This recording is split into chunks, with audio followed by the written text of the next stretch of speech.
Welcome, councillors, to this meeting of Annual Council. Before we begin, I would like to lead the Council in a 2-minute silence in honour of His Royal Highness, the Duke of Edinburgh. Former Chair of this Council, Councillor Frank Taylor, and former Consort Stuart Huckerby.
Thank you, members.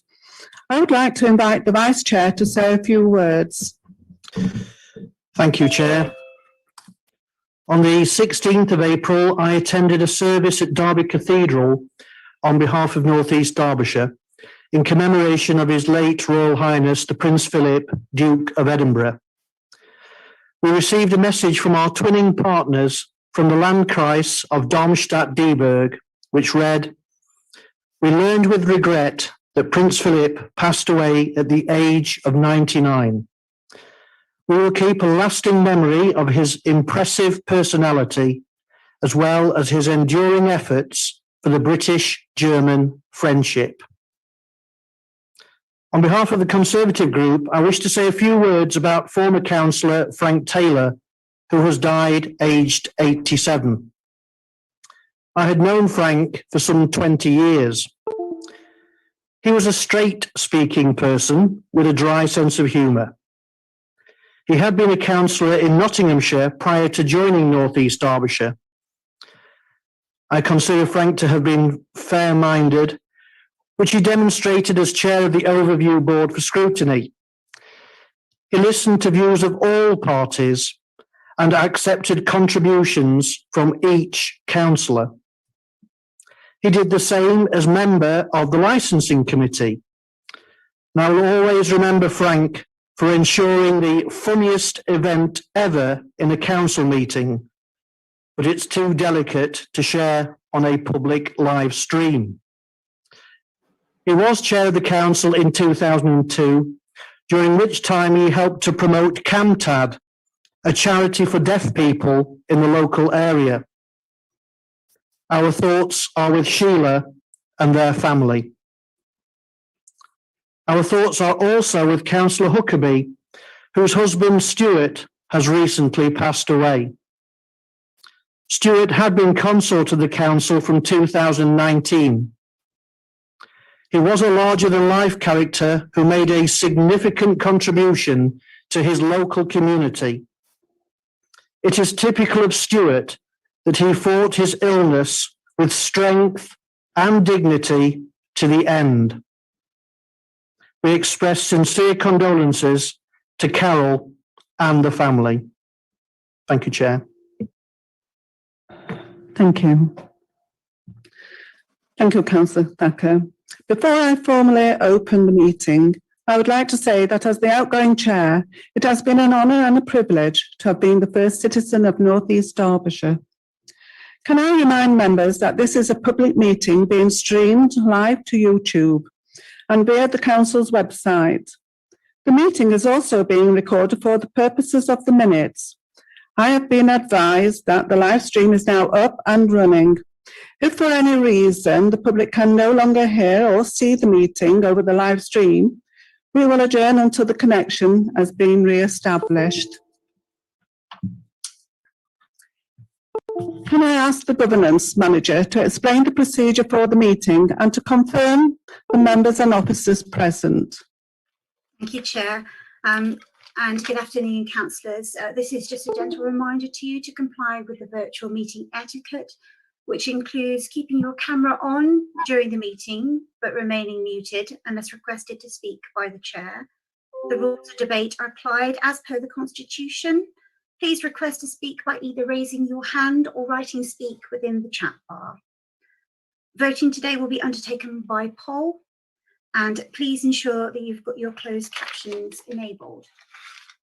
Those members who are in attendance today, Chair, are yourself, Councillor Ancliffe, the Chair of Council, Councillor Armitage, Councillor Barker, Councillor Birkin, Councillor Clough, Councillor Cooper, Councillor Cupit, Councillor Dale, Councillor Dayton, Councillor Elliott, Councillor Emmons, Councillor Angelique Foster, Councillor Mark Foster, Councillor Fennell, Councillor Gomez-Rini, Councillor Hall, Councillor Hancock, Councillor Hartshorn, Councillor Holmes, Councillor Hutchinson, Councillor Kerry, Councillor Lewis, Councillor Liggett, Councillor Lilly, Councillor Parkin, Councillor Pickering, Councillor Potts, Councillor Powell, Councillor Reader, Councillor Rennick, Councillor Ridgway, Councillor Rowe, Councillor Ruff, Councillor Rouse, apologies, I missed you, Councillor Rouse, Councillor Shipman, Councillor Stone, Councillor Tate, Councillor Thacker, Councillor Welton, Councillor Whitehead, Councillor Windley, Councillor Brian Wright and Councillor Philip Wright. Also in attendance, we have two of our three new civic cadets who are joining us remotely. Councillor Lee Hickens, who's the head of paid service, Sarah Sternberg, who's with you in the council chamber today as the monitoring officer, Karen Hanson, the Director of Environment Enforcement, Jane Dethick, who's the Section 151 officer, members of the IT team and the governance team who are supporting this meeting, and any other members of staff who are here to assist with any of the reports to be discussed today. Thank you, Chair. Thank you. Let's move to our first item, which is the election of Chair of the Council. Can I please invite nominations from the floor?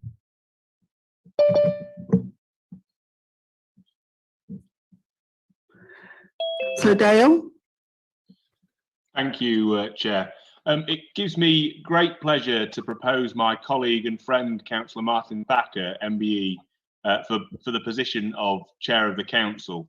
Councillor Thacker was born and raised in Walton, where he still lives, and is an extremely passionate advocate for North East Derbyshire. He's represented Brampton and Walton Ward on the Council since 2007 and has served as Chair of Hollymoorside and Walton Parish Council since 2009.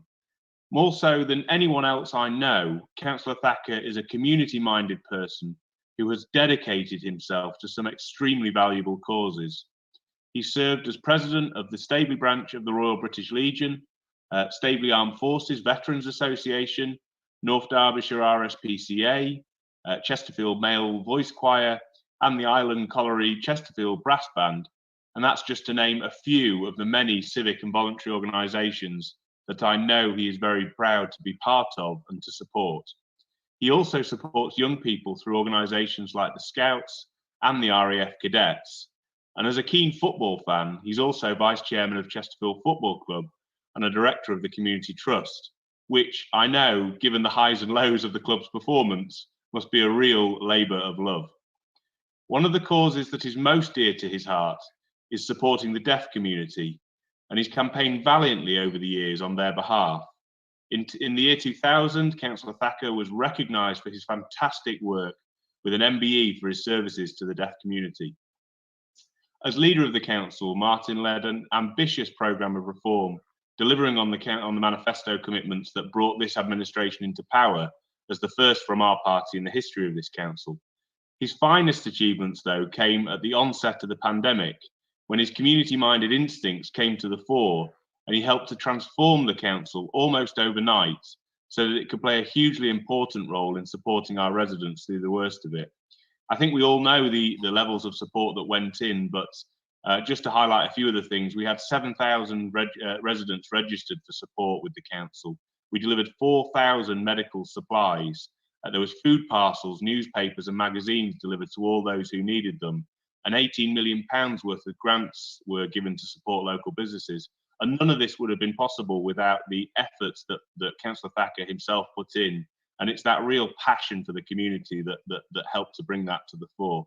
And given his track record, his community-minded instincts, and his already very important role in public and civic life, I know Councillor Thacker will be an excellent chair of this council and will work tirelessly for the advancement of North East Derbyshire and his chosen charity.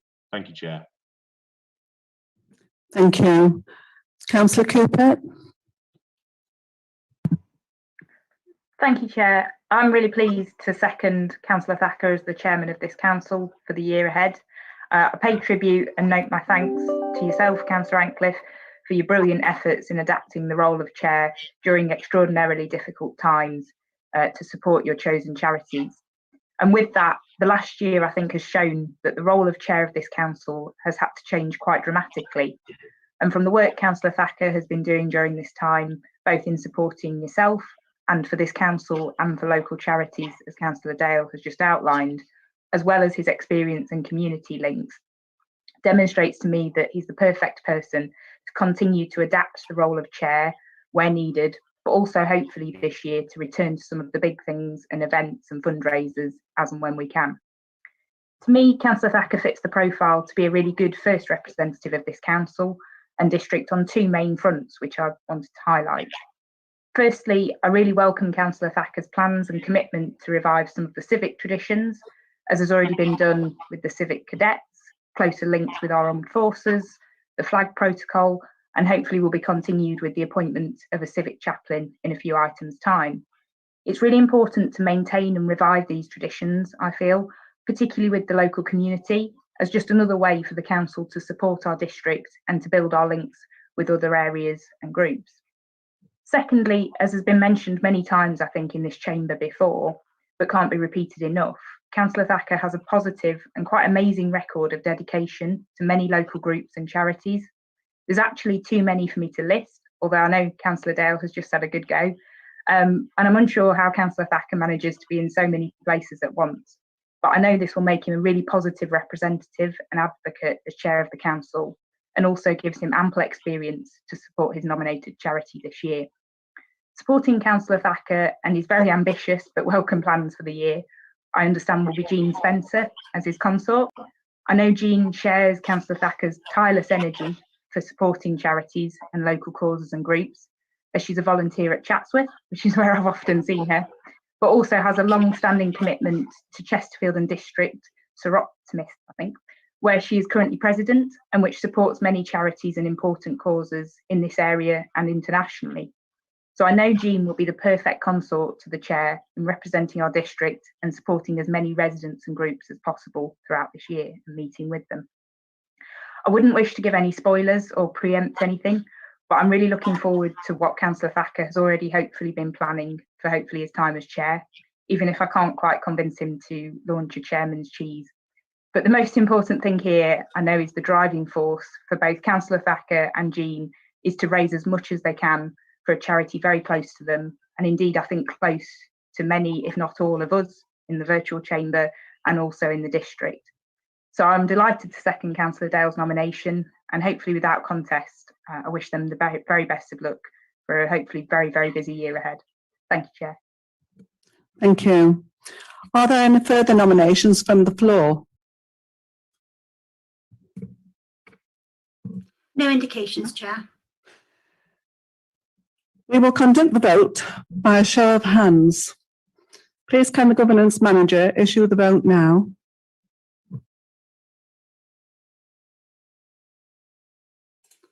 So members, you should have a poll on your screen asking for you to vote for, against or abstain for the proposal to elect Councillor Martin Thacker as the Chair of Council.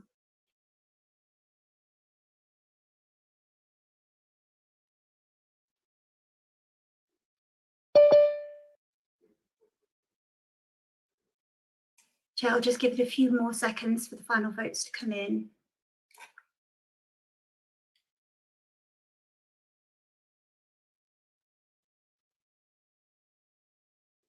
Okay, and I'll end that there and share the votes for you. And Nikki, there's 2-4 in the chamber. At least that would make 40 votes for with 4 abstentions.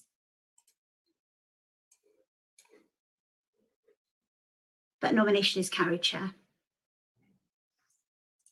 Thank you.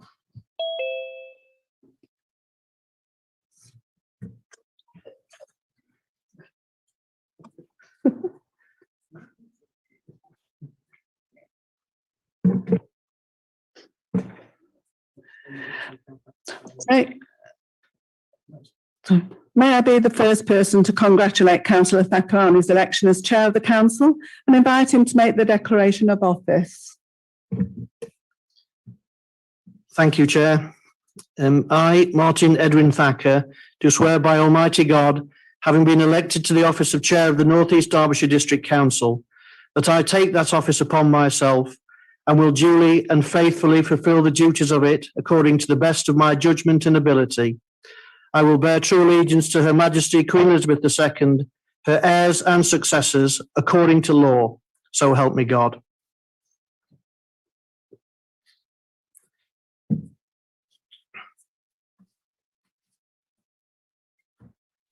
Thank you. I wish to thank the leader and deputy leader for their proposal and second, and for the very kind words from both of them. Thank you. And also to my fellow councillors for electing me to the position of chairman. I give you my reassurance that I will undertake the role with diligence. In signing the declaration of acceptance of office, I held the Bible given to me by my uncle and auntie, who are also my godparents. They were profoundly deaf and both inspirational people in my life, but for others too.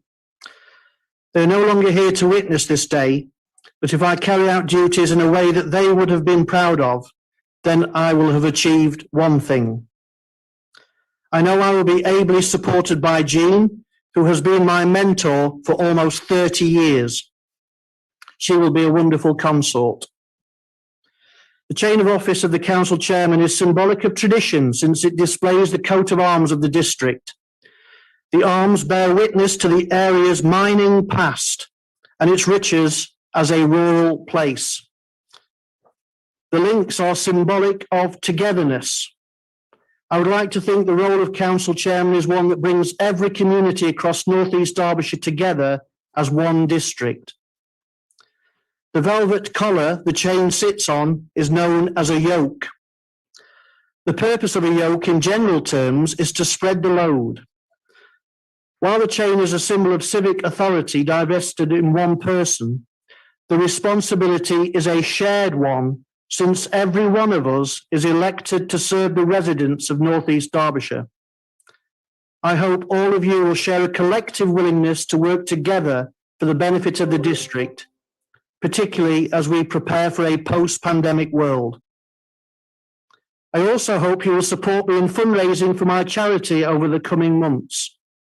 My chosen charity will be Ashgate Hospice Care, and I'm delighted to see Charlotte Grattan on behalf of the hospice here with us this afternoon. They are a charity sited in Brampton and Walton Ward, represented by Peter Elliott and myself. Everyone is aware of the excellent work the hospice does in providing specialist, palliative and end-of-life care, as well as support given to adults and their families across North Derbyshire. Please help me to help the hospice. During the next few days, I will be launching a talent competition with a chance to win a cash prize, trophy, and opportunity for the winner to perform on match day at the Technique Stadium. Tickets for a grand prize draw will be on sale, with unique prizes to be won. And a pink gin distilled by Derbyshire Gin Distillery has been produced called Chairman's Choice. Look out for details of these and forthcoming events. There is a lot to look forward to over the next year. Thank you for your trust in me. Item 4, apologies for absence. I have apologies already submitted from Councillors Huckabee, Cornwell and Kenyon. Are there any other apologies? Councillor Barker? Yeah, before I go to that, Martin, there is Councillor Ancliffe not going to say out on outgoing chair of the council, but if not, We are doing, we haven't got to that part of the agenda yet. Oh, I'm sorry, I'm just testing. This is my first mistake. Great start. I'll be coming back to that in a second. I'll do apologies now, and then I will come back to Councillor Barker. okay. I'm going to do them both together, you see. I'm going to wish that well. And, thank you. You're the first to pick me up. Well done. That's it. We can join the comedy competition then, me and you between. Yes, we'd win it. So anyway, apologies. I've got 3: Councillor Barry, Hill, and Cornwell. I don't know. They the 3 I've got from our group for apology. Thank you. I've got Councillor Jones. Yes, to say I'm sorry I was late attending. It was due to a technical problem. Don't worry. Thank you. It's good to see you. Any other apologies? No. Then we'll go to item 3. Which is the address of gratitude to the outgoing chair of council. So Councillor Ancliffe is no stranger to civic duties, having served as consort of the council in 2005. However, she could not have been prepared to take office at a time of worldwide pandemic. In spite of COVID, Councillor Ancliffe endeavoured to represent the council at events such as VJ Commemoration in Hurry Moorside, an event in memory of the poet Edward Carpenter, civic remembrance, and fundraising activities wherever possible for her chosen charities.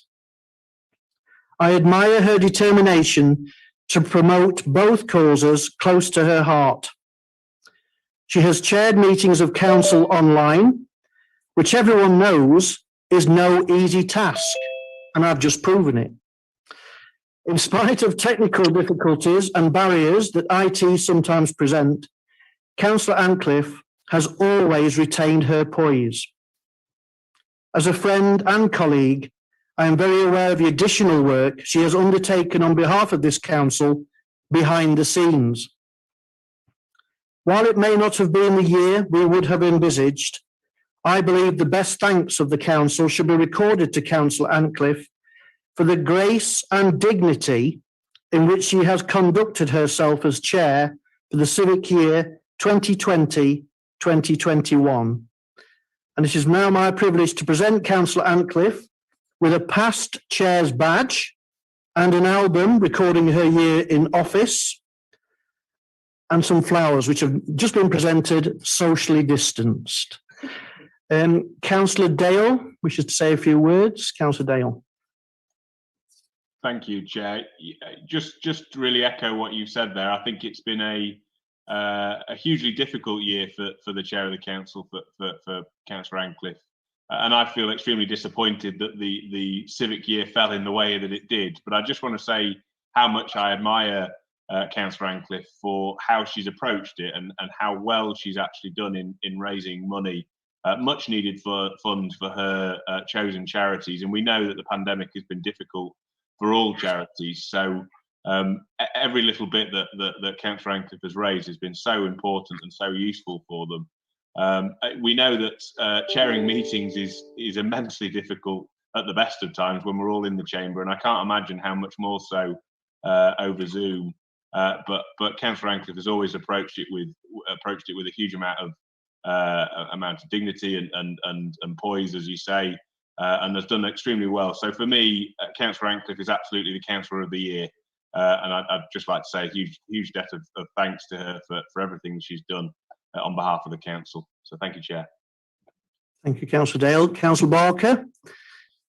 Yeah, just to echo a lot of that, I think it's been really difficult back for you and Councillor Ancliffe, very difficult times, and I think the term grace and dignity sums it up, Martin. I think she's been brilliant and done her very best in very difficult circumstances. So it's not been easy for you, and it's a shame that you dropped on that year, but that's somebody had got to have it, and if she wants to be Councillor of the Year, I'd second it.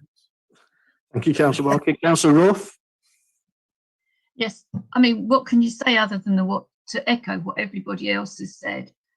I've known Pat for a number of years. She served with me on our Wingleworth Parish Council, and I wish her well. It's been a disastrous year regarding charity work for her, but she's done her best and she's raised quite a significant amount of money. And I look forward to serving with her for the rest of the year. Thank you. Thank you. Councillor Liggett.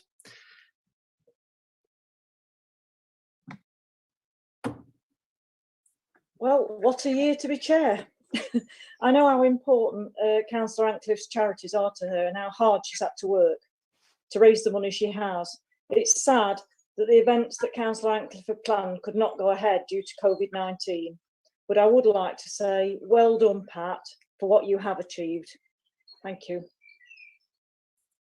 Thank you. And Councillor Ancliffe to reply.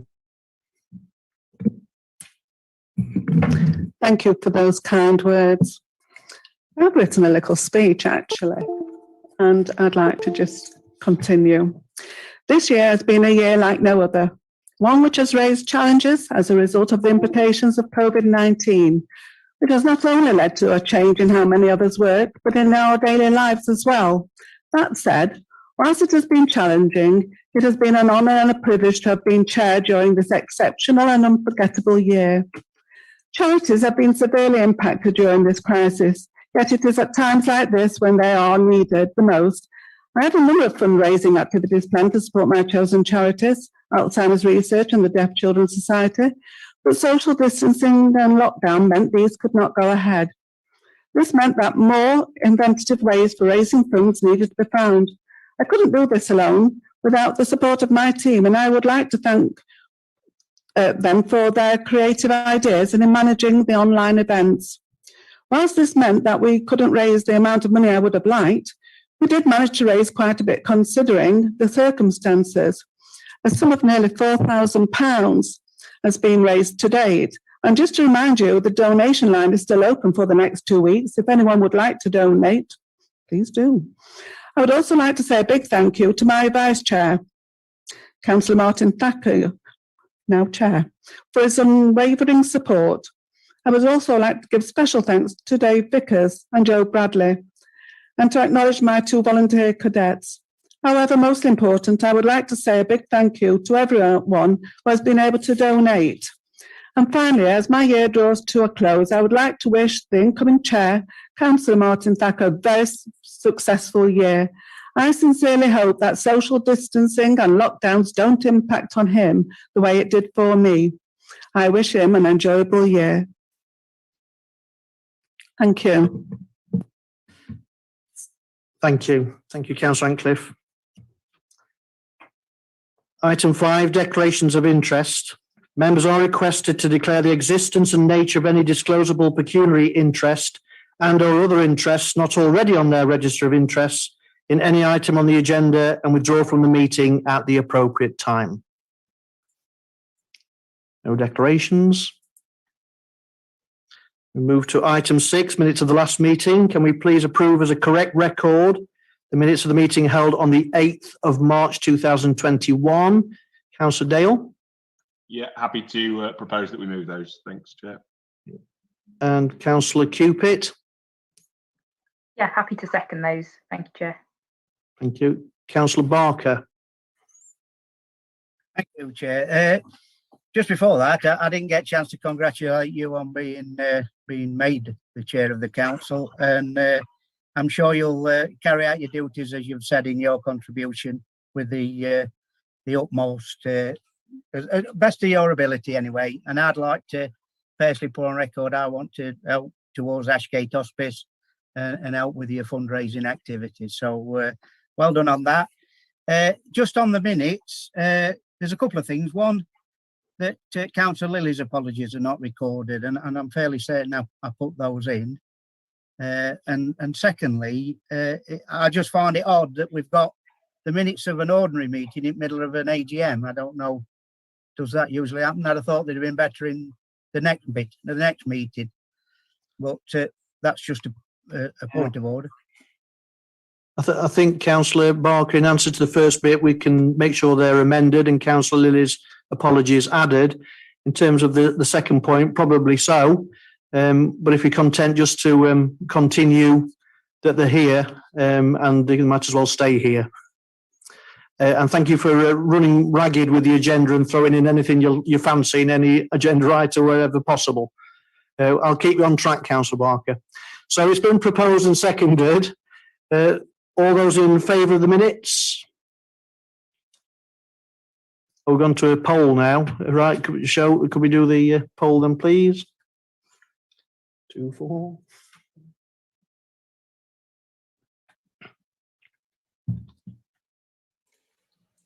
Chair, just the final vote coming in now.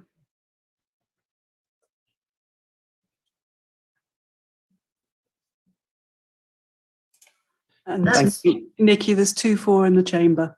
That would make 45-4 unanimous, Chair. Thank you, that's carried. Thank you. Move to item 7, the election of Vice Chair of the Council.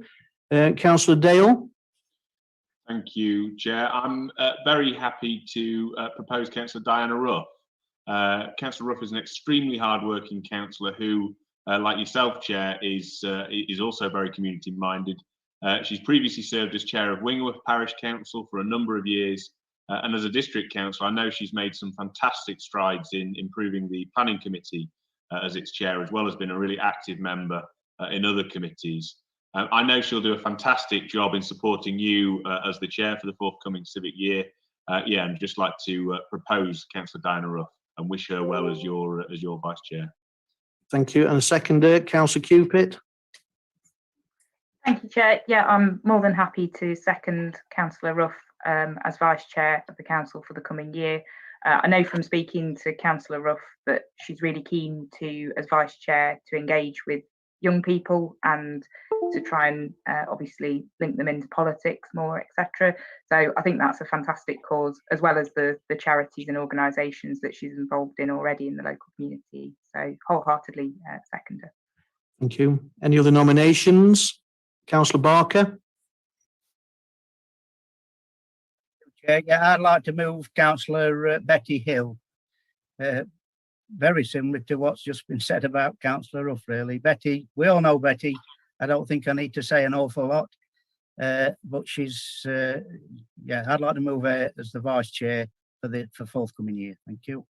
Thank you. Do we have a seconder? Councillor Reader. Yes, I'd like to second Councillor Betty Hill. Betty's worked really hard in Grassmore. She was a brilliant deputy leader of the council. She's worked many years over the council, so I'm happy to second Councillor Betty Hill. Thank you. Any other nominations? If not, then we have 2 nominations then, Councillor Diana Rough and Councillor Betty Hill. So governance, have you prepared a poll for both names? Yes, I've just done that, Chair. Would you like me to put that up on screen? Yes, please. So please vote now.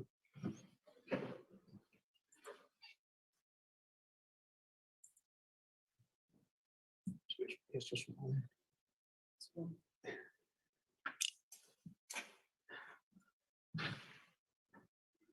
Just waiting for one further vote to come in. Nikki, there's 1-4 in the chair, in the chamber. Okay, I shall end the polling there, and with the 1 For Councillor Ruff within the chamber, that would make that 29 votes for Councillor Ruff and 15 votes for Councillor Hill. Thank you. It's commiserations then to Councillor Hill. It's not a personal reflection. Everybody knows her dedication to the community. But congratulations to Councillor Diana Ruff, who is duly elected as Vice Chair of the Council for the civic year 2021-2022.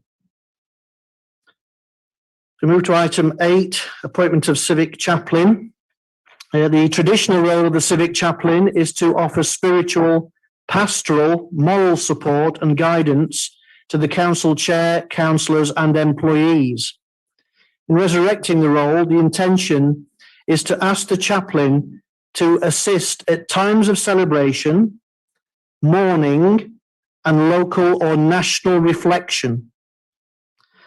The Reverend Nick Green of St. John's Church, Walton, continues to provide wonderful support in the community for people of all faiths and those with none.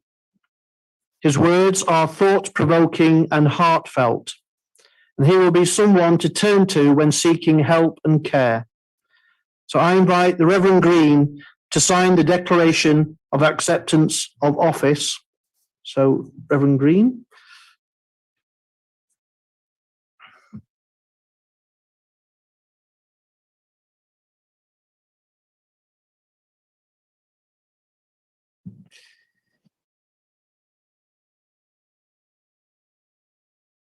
Do swear by Almighty God, having been elected to the office of Civic Chaplain for North East Derbyshire District Council, that I will be faithful and bear true allegiance to Her Majesty Queen Elizabeth II, her heirs and successors, according to law, so help me God.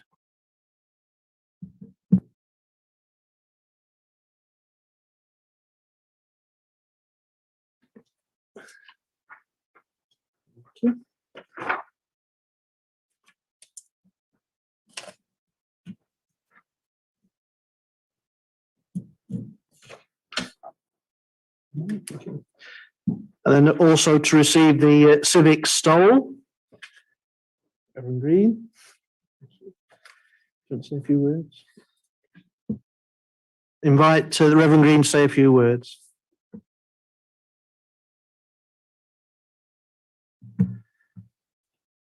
Mr. Chairman, councillors, officers of the council, members of the public, I feel very privileged to have been invited to take this role as your new chaplain for the coming year. And these strange and challenging times, I think any bit of extra support we can get is much appreciated. And I'm very honoured. These are days of great challenge and wonderful opportunity. We need to be approaching them with both sensitivity and courage and the discernment to know which to exercise and when. These are also days of intense public scrutiny, of course, where many things that we do or say and don't do or say end up in the social media before sometimes we even are aware of that. COVID-19 has opened a whole new world of experience of that for me as we've been streaming worship live over the past 14 months, and it's been shared across social media platforms. And we've been blessed with a mixture of very appreciative comments, love hearts and huggy emoticons, and the occasional angry face. But you don't need me to tell you that not everyone will agree with everything that you do or say or the decisions that you make as a council. And not everyone will agree with every decision. You will occasionally encounter an angry face and probably one or two real ones as well. But regardless, I think we need to strive for two things. The first, I think, is wisdom. The beginning of wisdom is this: get wisdom. That's from the book of Proverbs.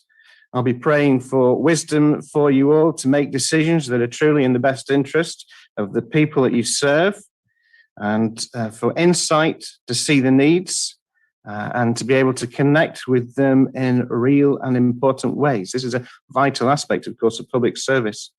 As well as praying for wisdom for you, I'll be praying for a sense of unity that's had its foundation in the desire to serve. You're here presumably because you want to serve. You are public servants. The supreme example of that, of course, for me, has been remembered on Good Friday as the one who had power and authority laid it down for the long-term good of those he came to serve. So I offer myself to you as an extra means of support and encouragement, and someone that you can have an impartial conversation with if you need somebody to talk to, or just generally praying for you and holding before God the work of this council as it serves the people of the district of North East Derbyshire. The world has changed in the last year dramatically. It's been accelerated. It was already changing, but done so at an alarming rate over the last 14 months or so. And I just want you to know that I'm here for you. I'm praying for you and for the people that you serve, and that we would listen to them and hear the needs and address them with courage and faith. Thank you. Thank you, Reverend Green. Thank you. Come to item 9, appointment of civic cadets. The role of the civic cadet includes attending public events such as remembrance and civic services. Each civic cadet brings a visible association with local cadet units of the armed forces, positive public perception, and support for charity fundraising. This year, I'm delighted to announce the appointment of Corporal Callum Sorrell-Warner of the Marine Cadets, Cadet First Class Lily Wright of T.S. Daney Sea Cadets, and Cadet Oliver Bates of 331 Squadron of the RAF Cadets. I'm delighted to see that Cadets Bates and Wright are with us this afternoon. Good to see you both. Each will be asked to sign the Civic Cadets Pledge and receive a badge for their tunic and certificate of appointment at a date very soon. Thank you. Item 10, appointment of Cabinet. Over to the leader, please, to announce his Cabinet for 2021-2022. Councillor Dale. Thank you, Chair. Just to report that there's no changes to Cabinet, so it is as it was for the previous year. Thank you, Chair. Thank you. Item 11, appointments to committees and advisory groups. Hand over to Councillor Dale to propose the Conservative nominations. Thank you, Chair. I'm not sure whether Nikki is able to share the screen on this to talk that through. Oh, she's giving a thumbs up, but I can talk to the changes in terms of committee places. I think that's it for the Conservative nomination, certainly. So on the Audit Committee, we'll be replacing Councillor Lillian Dayton with Councillor Kevin Tate.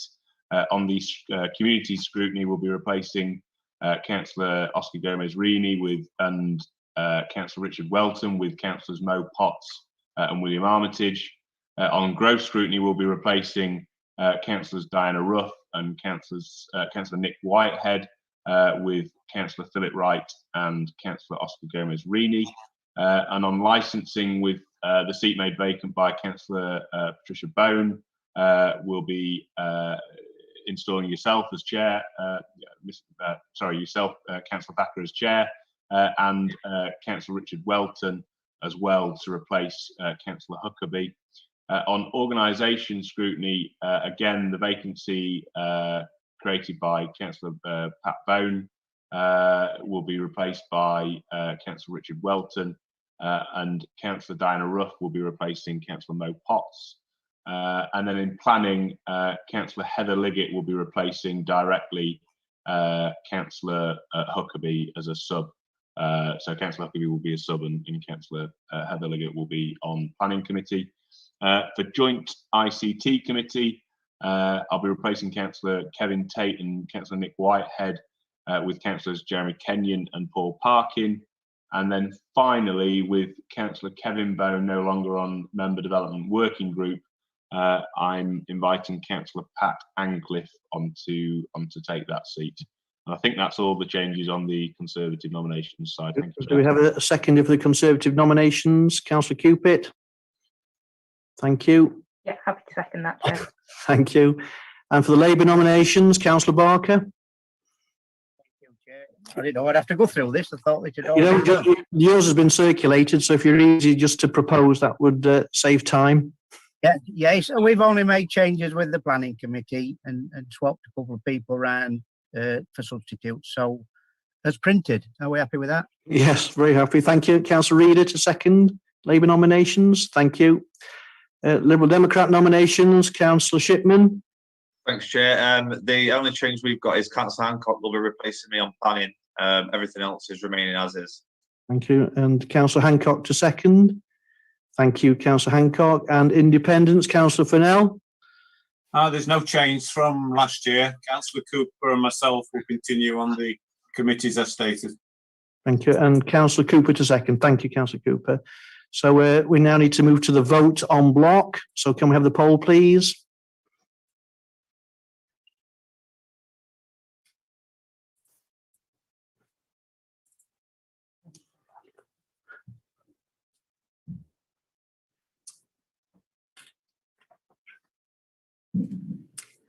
Final votes are in, Chair. I'm just going to end the polling and share the votes on the screen. So the remote vote is unanimous for. Thank you. So we move to item 12, appointments of chairs and vice chairs. So for the Conservative nominations, Councillor Dale. Yeah, thank you, Chair. Again, Nikki may well be able to share the screen on this, but we're obviously as Chair of the Council, that's yourself, Councillor Martin Backer, and Vice Chair is Councillor Diana Rough. No changes to audit. For community scrutiny, I'm proposing Councillor Mo Potts as Vice Chair. No changes to growth or the two licensing committees. For organisation scrutiny, I'm proposing Councillor Angelique Foster and Councillor Richard Welton as the Vice Chair. And for planning, I'm proposing Councillor Alan Powell as Vice Chair and Councillor Heather Liggett as Vice Chair of Standards. And that's it for the changes from my perspective. So we need a seconder, Councillor Cupit. Thank you, Councillor Cupit. Are there any other nominations for chairs, vice chairs? Councillor Barker. Thank you, Chair. Yeah, we're obviously disappointed looking at that, but I would move that Pat Kerry stays as Vice Chair of Standards and Cathy Rouse replace Councillor Jane Barry as Vice Chair of Planning. I am disappointed, but not surprised by the decision. And from my perspective, personally, I think it's a backward step for the council. I think it were a magnanimous gesture, if you like, first time round, and it's a shame that that we've gone back. But c'est la vie. Thank you. So do we have a seconder for that? For those nominations, Councillor Reader, thank you. Are there any other nominations?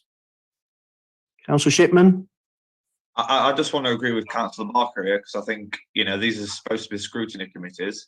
I think you get the best scrutiny when you've not got the party that's in charge leading them. And I think that it is a backward step. I think it should be rethought and perhaps come back to the council at a future date. So like I say, it's definitely a backward step here. Well, we've had them proposed and seconded. So I'm just asking Nikki, we've got two nominations now. All the others are unopposed. Apart from Vice Chair, Councillor Kerry for Standards, Vice Chair, Councillor Rouse for Planning. So we will need to take a vote on those two Vice Chair positions.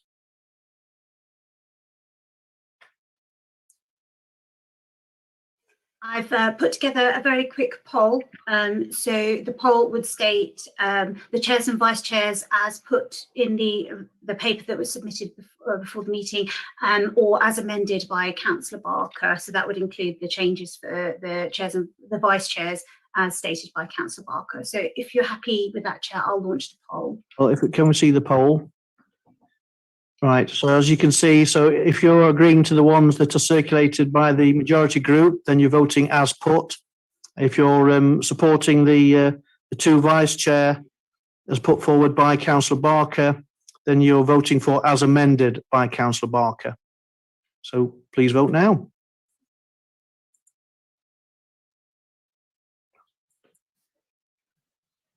That's all the votes in, Chair. So I'll just end the polling there and share the results. And you'll see on the remote vote that it's 24 for as originally put and 19 as amended. Thank you. So commiserations to Councillor Kerry and Councillor Rouse. The nominations from the majority group stand. So we move to item 13, scheme of delegation. So hand over to Mrs. Sternberg, please. Thank you, Chair. Constitutionally, the annual meeting is required to approve the scheme of delegation. This is before you. Any changes are shown in the next report on the review of the Council's constitution, but are relatively minor in nature. Thank you, Chair. Councillor Dale to move. Yeah, just to propose though that we accept that, Chair. Thank you. Do we have a seconder? Councillor Cupit, thank you. Are there any comments or questions? If not, can we move to the vote, please? Please show the poll. Please vote now.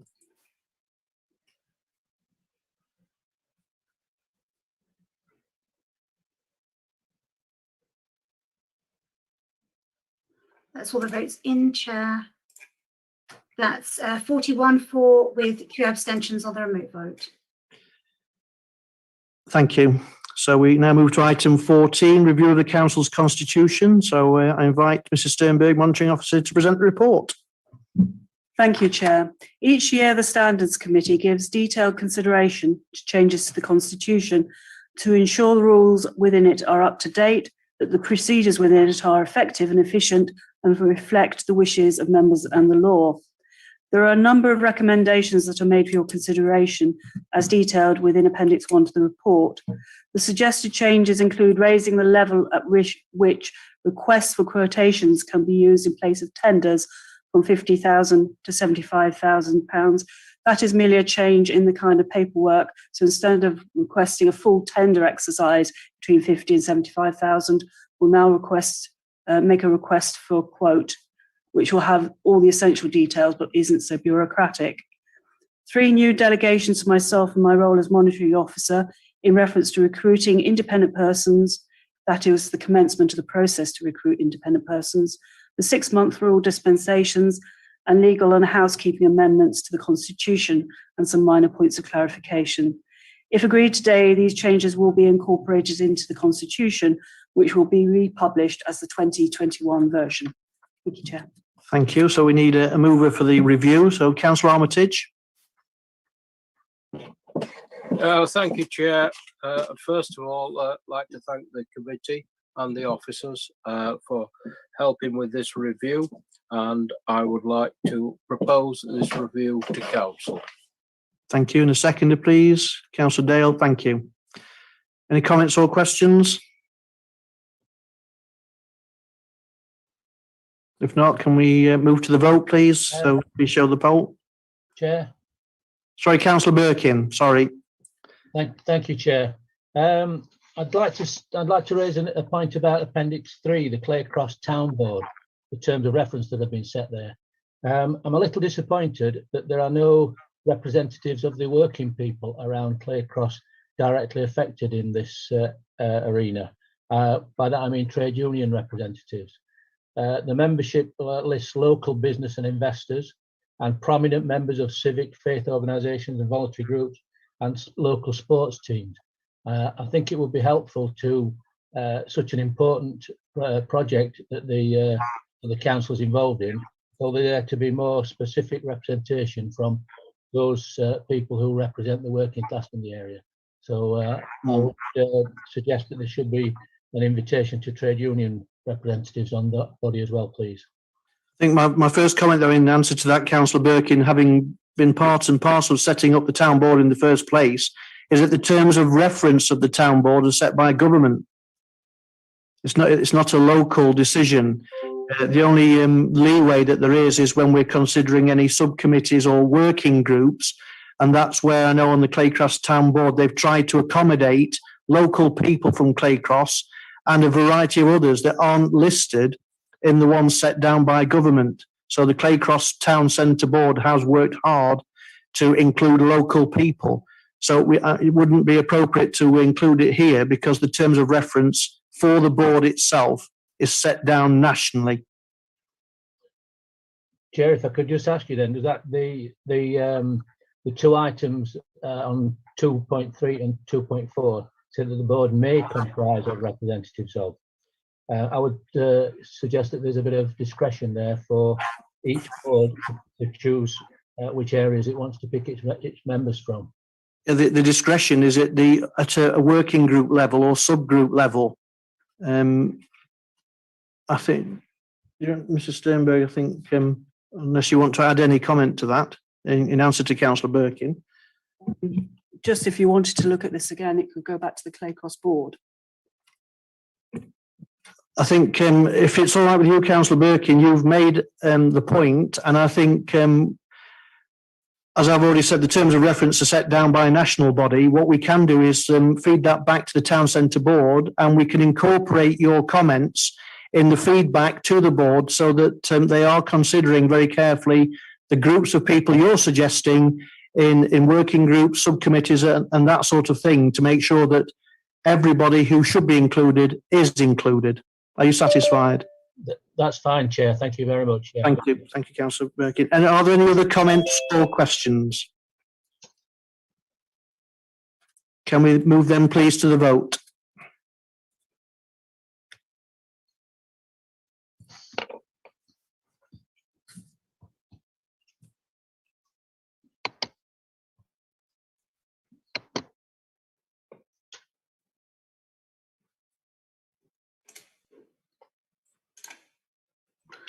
Chair, that's unanimously 4 on the remote vote. Thank you. So move to item 15, appointments to outside bodies. So over to Councillor Dale for the nominations, please. Thank you, Chair. Only 2 limited changes here. The Northwood Group Limited, Councillor Anthony Hutchinson will be joining Councillor Nick Whitehead. And for the Pear Tree Friendship Club, we're replacing Councillor Pat Bone with Councillor Mo Potts. That's it, I think. Thank you. And Councillor Cupit, please, to second. Thank you. Any other comments or questions about the outside bodies that have been circulated? Been moved and seconded. So can we move to the vote, please?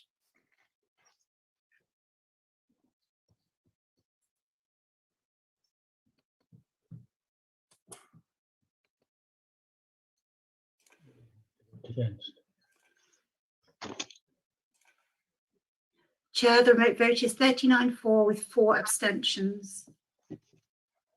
Thank you. That's carried in. So item 16, the operation of urgency rules and thresholds for key decisions. Once again, handing over to Mrs. Sternberg. Thank you, Chair.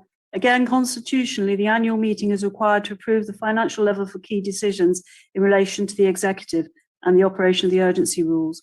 No change is proposed to these levels or to the rules themselves, but they are there for your approval today. Thank you. Thank you. Do we have a mover and seconder, please? Councillor Dale and seconded by Councillor Cupit. Are there any comments or questions?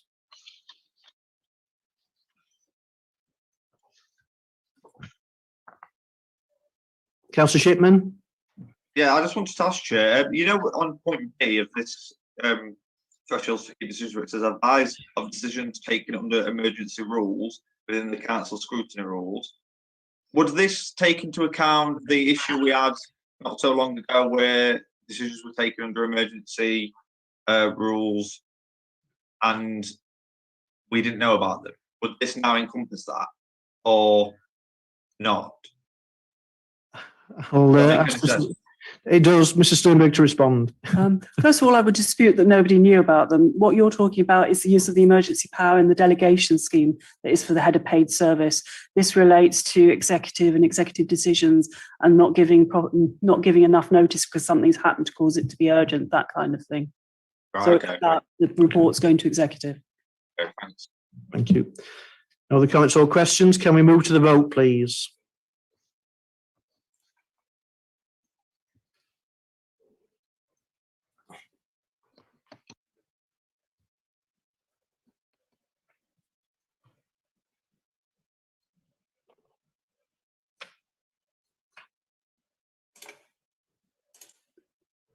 Chair, that's 42 votes for with 1 abstention. Thank you. That's carried. So item 17, there are no urgent matters from myself as chair. So can I thank those who have attended the annual meeting, the cadets and the representative of Ashgate Hospice. And I'll now close the annual meeting of the council. What I'm going to propose now is that we have a short comfort break so that we can resume the business meeting at 4:10. A short break and then resume at 4:10. Thank you. I declare the annual meeting closed.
with item 1. I'll get it right. Apologies for absence.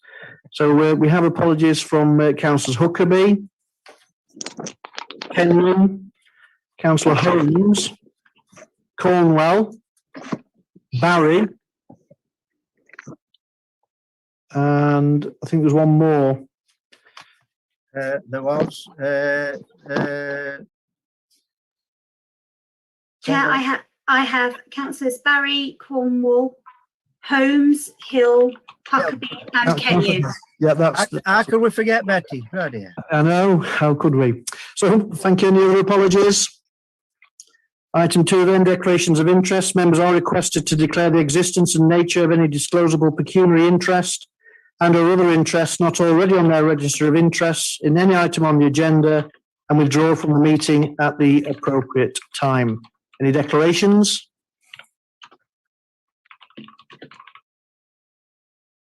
None, so we move to item 3, public participation. We've had no questions received under procedure rule number 8 for this meeting, so we move to item 4, joint whistleblowing policy. So hand over now to the Joint Head of Corporate Governance and Monitoring. Mrs Sternberg, please. Thank you, Chair. This is before you as part of a regular review of the whistleblowing policy. This year it's been reviewed and no changes are proposed. In addition, I can confirm that there have been no instances of whistleblowing reported to me. The recommendations are page 7. Page 7. Thank you, Chair. Thank you. So we do need a proposer and seconder. So proposing Councillor Mark Foster. Thank you, Chair. Yes, thank you to the officers for the work they've done on this. And I'd like to move the recommendations as set out in the report. Thank you, Councillor Foster, and seconded by Councillor Dale. Thank you. Are there any comments or questions?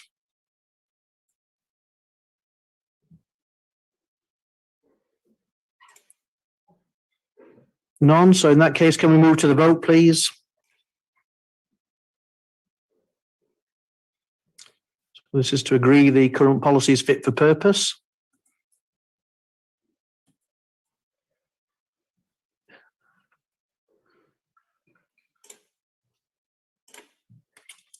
Chair, that's all in favour. Thank you. So that's carried. So item 5, growth strategy. So over to the Cabinet Member for Growth, Councillor Rennick. Thank you, Chair. I just wanted to take this opportunity to give you an update on the district's growth strategy and that we recognise the importance of economic growth to the overall well-being and prosperity of our residents. The strategy itself is still in draft form. It's 90% done, has been 90% done for some time. However, during COVID, we did present a recovery strategy as an interim document, which highlighted the significant amount of work that the council's delivered over the past 12 months. If you remember, there were some 40 projects of varying scale, scope and size. And we're still wanting to make sure that we were aligned with our partner organisations' growth and recovery strategies, that they've all been updated. And those key partners include Derbyshire County Council, D2N2, Marketing Peak District and Derbyshire and Vision Derbyshire, to name but a few. I've already presented the council to the council the individual visitor economy and skills strategy, which forms part of the overall growth strategy. And we're now working on the important and final strand, which is the assets and investment strategy, which includes mapping out, evaluating all of our assets and major sites so we can take a more strategic long-term view, ensure we can maximise our investment potential. And that's a huge piece of work that's ongoing. But I'd like to just the council to note the progress to date. So quite simply, our vision is that we want North East Derbyshire to be a prosperous, sustainable and diverse business-friendly district. And our aim is that this council and its partners will endeavour to support growth at a community level, providing guidance, advice and facilities to support our businesses. But we also need to maximise the public and private investment locally and indeed encouraging with investors who are aligned with our vision. And also building on our wealth of natural, cultural, leisure and heritage assets in a sustainable way, which means being mindful of our carbon footprint, increasing use and development of modern technology and ensuring equality and inclusivity with all that we do. So the growth strategy itself focuses on key priority areas, 8 of them, which is business support and engagement, employment and skills support, the visitor economy, town centre regeneration, inward investment, rural agricultural economy, and the assets and investment strategy, which will be added shortly. And as you will note from our action plan, we've started our plan work on projects in all these key areas. But to ensure success of our growth strategy, it's imperative that we are aligned with the government's modern industrial strategy, which is entitled Building a Britain Fit for the Future. And that sets out the government's plan for transforming the country's economy and bringing about new growth and, more importantly, productivity. The government sets out 5 foundations of productivity. They're ideas or innovation, people, which includes upskilling, better jobs, better earning power for all, infrastructure, whether physical, digital, transport being more accessible, business environment itself, and place, sort of place regeneration. And you might have noticed I've taken a rather prudent and pragmatic approach in developing our growth strategy. And the reason why that's important to be in line with government and that of our partners is it's the best chance we have of applying for and drawing down funds for our for anything to do with the funding opportunities that might come our way. I'd like to reassure you that a lot of work has already been undertaken by staff and officers across many departments supporting local businesses, and we've been praised as one of the best performing councils for getting COVID support grants out in record time. And I'd like to take the opportunity to thank officers and staff both in the economic growth team and the departments for going above and beyond during this time. And I'm also pleased that a number of our key areas that we've been trying to address and deliver are areas that government and other partners have also moved up their agenda, such as town centre regeneration and tourism. In fact, this government's levelling up agenda has a key aim to ensure a rebalancing of prosperity throughout the country, and I'm proud to say that this council is at the forefront of this agenda, having just been awarded £24.1 million for Clay Cross as part of the government's £3.6 billion town fund, and that was on top of the £500,000 that we've already received last summer. So, you know, in North East Derbyshire, we are open for business. We are well underway with the Clay Cross Town Deal plan. We've already started some demolition from the Accelerator Fund. We've funded some leisure, culture and arts projects within the town, and we're investigating a number of energy demonstrator projects across Clay Cross. We're also involved with One Public Estate. We're moving at pace, looking at regeneration of Kilmarsh and Eckington Town. We'll be developing new master plans for Dronfield. We're progressing the Avenue site infrastructure issues. We've now got dedicated business advisors employed by the district, giving one-to-one advice to our businesses. We also have an intern visitor economy officer who's doing great work in reaching out to tourism and businesses and helping us launch a new tourism app. We've rolled out a number of job fairs. We've helped with CV writing. We've also done a number of webinars aimed at improving digital skills to local businesses. We've delivered Kickstart and apprenticeship workshops. We've launched Buy Local and Shop Happy initiatives. And we've had support from the environmental health team supporting our business to return to business in a COVID-safe manner. So much has been done, too much probably to mention here and much more yet to come. But a huge thanks to all for the dedication, commitment, and I hope that was a useful update. This growth strategy is a living document, so I look forward to presenting the final part of this strategy in due course. I'm very happy to take any questions, but would like to move recommendations 1 to 3 to note the contents of this report and the growth strategy to date, and also delegated authority to the Director of Economic Growth and myself as portfolio holder to just make some non-substantive amendments to complete this report. Thank you. Thank you. So thank you for proposing. So we need a seconder, Councillor Hutchinson. Yes, if I could second that. Thank you. Thank you, Councillor Hutchinson. Thank you. And any comments or questions? Councillor Barker. Thank you, Chair. Yes, it is a good document. There's no two ways about it. There's a lot of work gone into there, and as I know, being on the Growth Scrutiny Committee, we have looked at this, and there's a lot of good work.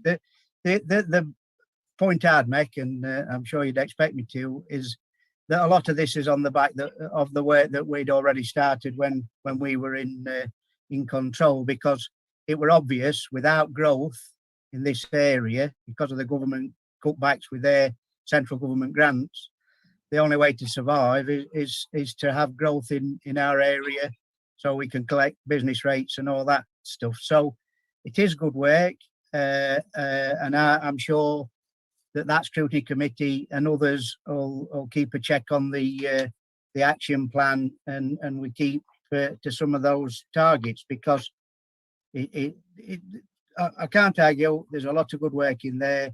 And similarly, I'll still make the point that the Claycross Town Fund came on the back of the One Public Estate work that we started, and I hope that we get a similar thing for Killamarsh and Eckington going forward. But I think it's a joint achievement, a lot of this, and I know I don't know if I should be saying this with Peda and all that malarkey, but it is a political arena, and we have. I think we deserve some of the credit as well as. Thank you, Councillor Barker. I'm going to go to Councillor Dale and then Councillor Birkin. Thank you, Chair. I think we've disagreed plenty of times before over what led to the town deal, Councillor Barker. So I won't reiterate that. And clearly, we're always going to recognise when when officers have done a lot of background work and to an extent what previous administrations have done. But for me, the big difference here is that the last growth plan and strategy that we had as a council wasn't a growth strategy; it was a housing growth strategy. And the big difference here for me is that this is a growth strategy that contains all the relevant strands for the whole of the economy in North East Derbyshire. It's got the tourism covered off, it's got employment and skills as part of it, it's got regeneration as part of it. And actually, for me, representing quite a rural ward, I'm really pleased that it's got agriculture and farming represented in that document. So it really is, for me, a much more comprehensive growth strategy. And I'd just like to thank Councillor Rennick and all of the officers and the team who have put in a huge amount of work to make this happen. It's clearly not finished yet. There's more work to do, as Councillor Rennick said. And obviously, once it's in place, there'll still be work to do in terms of implementing the things that are in it. But I just think it's a really good piece of work, and just want to offer my congrats to Councillor Rennick and the rest of the officers for all the work on it. Thank you, Chair. Thank you, Councillor Birkin. Thank you, Chair. One thing that struck me as I've read through the document, a lot of good stuff that's coming out there, I have to admit. But looking through the action plan, there are several instances where it's talking about the resources required, are highlighting financial allocation for consultancy costs. This is to cover obtaining business advice, looking at appropriate business spaces, looking at undertaking a skills audit, looking at evidence to support the businesses, and site and marketing research. The problem that I have with that is that these consultants, as we're well aware of, and through local and national situations, a lot of public money is spent on their involvement. I would just like to suggest that you consider using the local universities around. The report quite correctly identifies 5 or 6 local universities that will be invited to get involved or are being involved. And I would suggest that some of this research activity that consultants are being considered for could be undertaken by students and their supervisors at these universities to undertake these investigations as part and parcel of their studies. It would be good direct qualification and work experience for them, and would enable the authority to get advice and support without being too costly in the long run. Thank you, Chair. Thank you, Councillor Birkin. Just so you know, Councillor Rennick, I'll come to you at the end so that you can round off with any comments or answers to questions posed. Councillor Hutchinson. Thank you, Chair. Yeah, I too would like to thank and congratulate Councillor Rennick and a team for this comprehensive growth strategy. The strategy shows our intentions for growth in our district, and she has delivered in great detail this report to encourage and support new and existing families and businesses to grow in or choose North East Derbyshire as their home, with all its natural beauty and the promise of regeneration with our towns and villages. This report shows our intentions. Come and visit, work and learn in North East Derbyshire. Come and live here, come and play, because we've plenty to offer for you to explore. And I'm sure, Carolyn, you won't want to rest on your laurels, and you'll be constantly tweaking, improving this strategy. So congratulations, and onwards and upwards with North East Derbyshire. Thank you. Thank you. Councillor Fennell. Yeah, just following on from other people, really. I think it's a good report. I think there's some really good challenges and some great focus there for growth. But my question would be, have you got the support financially to do the things that you're planning? In the resources required, more often than not, it talks about financial contribution. And I just wondered whether that had been costed and budgeted for in the next period. Thank you. Councillor Shipman. Thanks, Chair. The thing that got me when I was reading this, I mean, it's a good report. It's got a lot of stuff in it. But what I found was missing was the lack of mention of the environment and the actions. Are we actually? Because I mean, when we passed the motion or the strategy, sorry, 2 years ago, there was mention that it was going to be kind of entwined with, you know, all the decision making in the council and promoting it within businesses and all that, but I'm literally, I've searched the document and it doesn't even mention environment in the actions at all. But I just wondered if there's any intention to kind of have that joined up thinking with the environmental aspect, as well as encouraging businesses here and potentially new green businesses to the district. Thank you. Are there any other comments or questions? If not, Councillor Rennick to reply. Thank you, Chair. Right, on the consultants, there's not very much consultancy work. Just when it mentions quite a lot of partners, and you're right, in terms of university, are definitely a first port of call. In fact, a lot of the work on the visitor economy was done by an intern that happens to be doing an MBA, and she's actually lives in Eckington, and she's doing quite a lot of work. And actually, she's superb. She's current. She's young. She's making our tourism and visitor economy strategy look like something that another generation would like to be part of. So the consultants are a little bit at the moment through the One Public Estate and the Clay Cross deal, but at the moment that's the only consultants we've got. In terms of cost, yes, obviously part of the investment and asset strategy is looking at that. You know, we raise £1 million a year from our assets. Could we do more?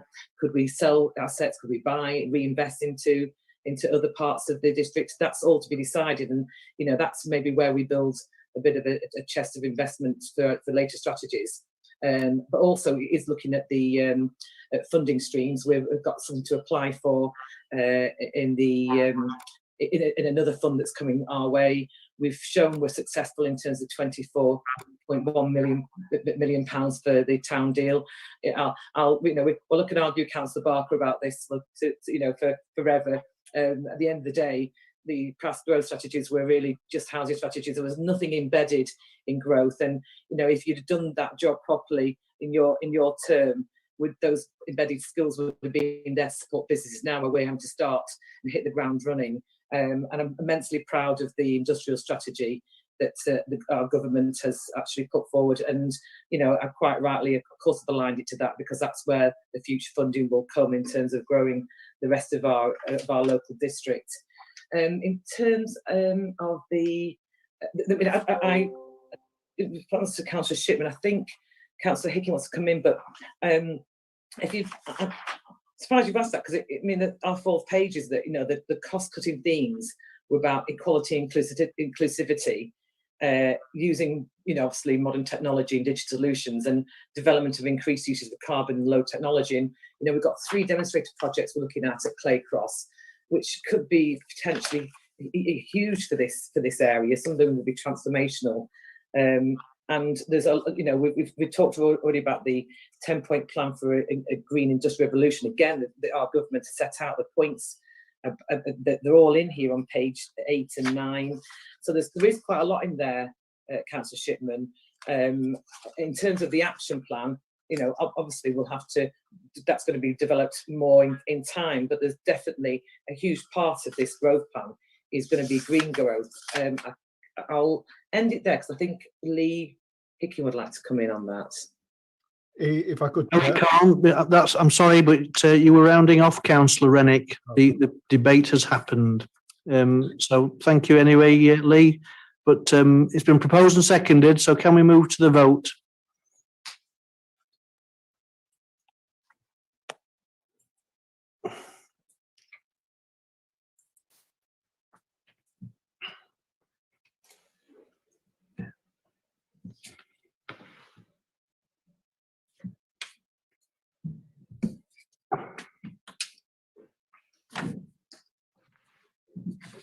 Okay, I'll end the vote there and share the results on the screen. 37 voted for, 1 against, with 2 abstentions. Thank you, that's carried. So item 6, independent person recruitment. This is in your supplementary agenda items that have been sent to you. So I now invite Mrs. Sternberg to present the report. Thank you, Chair. As members are aware from a previous council report, we have been through a recruitment exercise for a new independent person. We had such a good response that I have decided to recommend the appointment of 2 independent persons, giving us 3 in total. This will give us considerable flexibility and resilience, particularly in relation to parish council complaints. The report doesn't give details of the individuals, so I will give you brief details of their CVs. David Richardson is a resident of Hasland. He currently works for the University of Derby, supporting students with study skills and to access learning resources. However, the majority of his career was spent as an investigator for the local government ombudsman, from which he retired in 2015. This background enabled David to exceed the criteria for the role in terms of his experience and an understanding of local government. In interview, David answered all questions to a standard which was either satisfactory or exceeded the required level. In doing so, he demonstrated strong communication skills and an understanding of ethical standards. He also demonstrated an excellent understanding of the analytical approach needed in dealing with complaints and in determining whether breaches of codes of conduct have occurred. The other recommendation is Amanda Orchard, who lives in Horton, Cambridgeshire, and who until the pandemic had most recently worked as a self-employed part-time marketing and communications consultant. She is also a non-executive director at the Registration Council of Clinical Psychologists. In recent years, Amanda has taken on a number of voluntary roles, including independent person at 3 other local authorities, membership of remuneration and disciplinary panels at various organisations, and lay membership of 2 groups in the healthcare sector. While her previous experience as an independent person and in disciplinary matters helped her to meet the criteria we were looking for, her answers at interview exceeded expectations in several areas. Amanda demonstrated an excellent understanding of ethical frameworks and of the skills required in assessing complaints and allegations of misconduct. In addition, she showed a good insight into the need for fairness in decision-making, together with excellent communication skills. The recommendations are in the supplementary pack, as the Chair said, at page 3. And I would also, just to tag on to that, like to send a letter of thanks to the retiring independent person on behalf of the Council. Thank you, Chair. Thank you. So to move the recommendations, Councillor Armitage. Yes, thank you, Chair. Yes, I would like to move this recommendation about the independent person recruitment.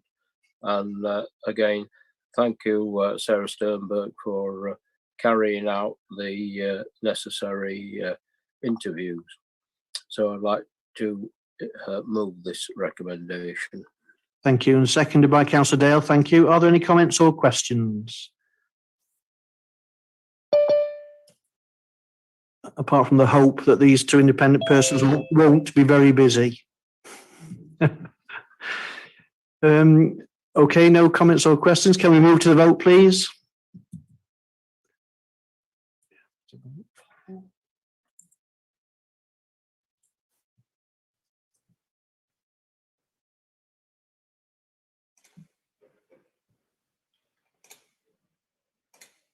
Chair, the remote vote is unanimous. Thank you. So item 7, there have been no questions submitted under procedure rule 9.2 for this meeting. So I move to item 8 to consider any motions from members under procedure rule number 10. Originally 3 motions were submitted.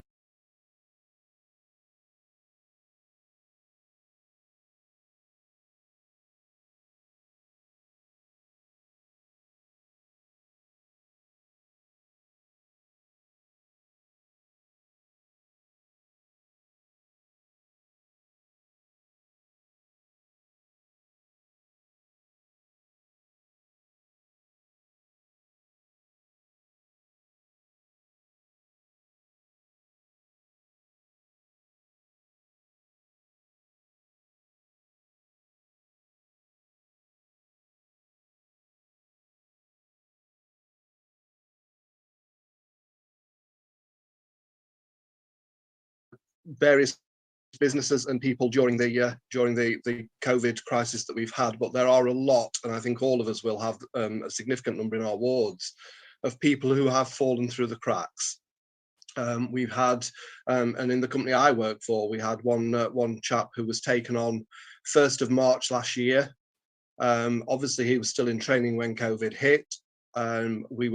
He couldn't be furloughed because his start date was too late, and we couldn't keep him because he wasn't trained to be able to do the job sufficiently.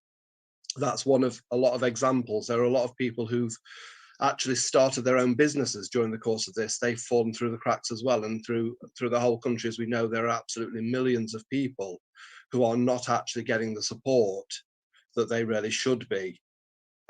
So the basis behind this is to actually look at one of the trials, is to look at North East Derbyshire being proactive, taking up a trial for the universal income to actually set a baseline so that these people aren't waiting for universal credit to kick in. Some of them quite a few weeks, they've got no income at all. Obviously, as I say, that the example I gave earlier, we have someone who doesn't have the provision to have savings behind them because they haven't been working long enough, and the system is failing those, and it's failing them massively.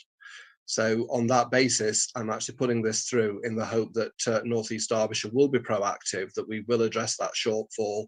We know there are people falling through the cracks. We can't claim otherwise, but let's actually try and do something about it. Thank you, Chair.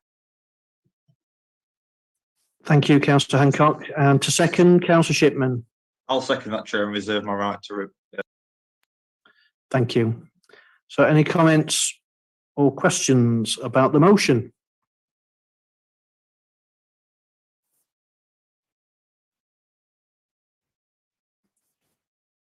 Councillor Dale. I was going to be a gentleman and let Councillor Barker go first, but I'll I'll happily go first.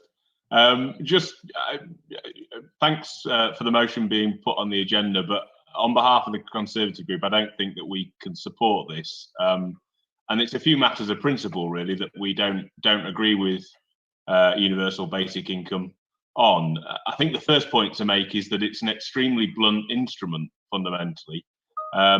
You start from the basis that absolutely everyone will receive money from the state, regardless of their relative wealth. So effectively, this motion at its heart wants to give someone like Richard Branson the same amount of public money as someone who's on the breadline and struggling to support themselves and their family.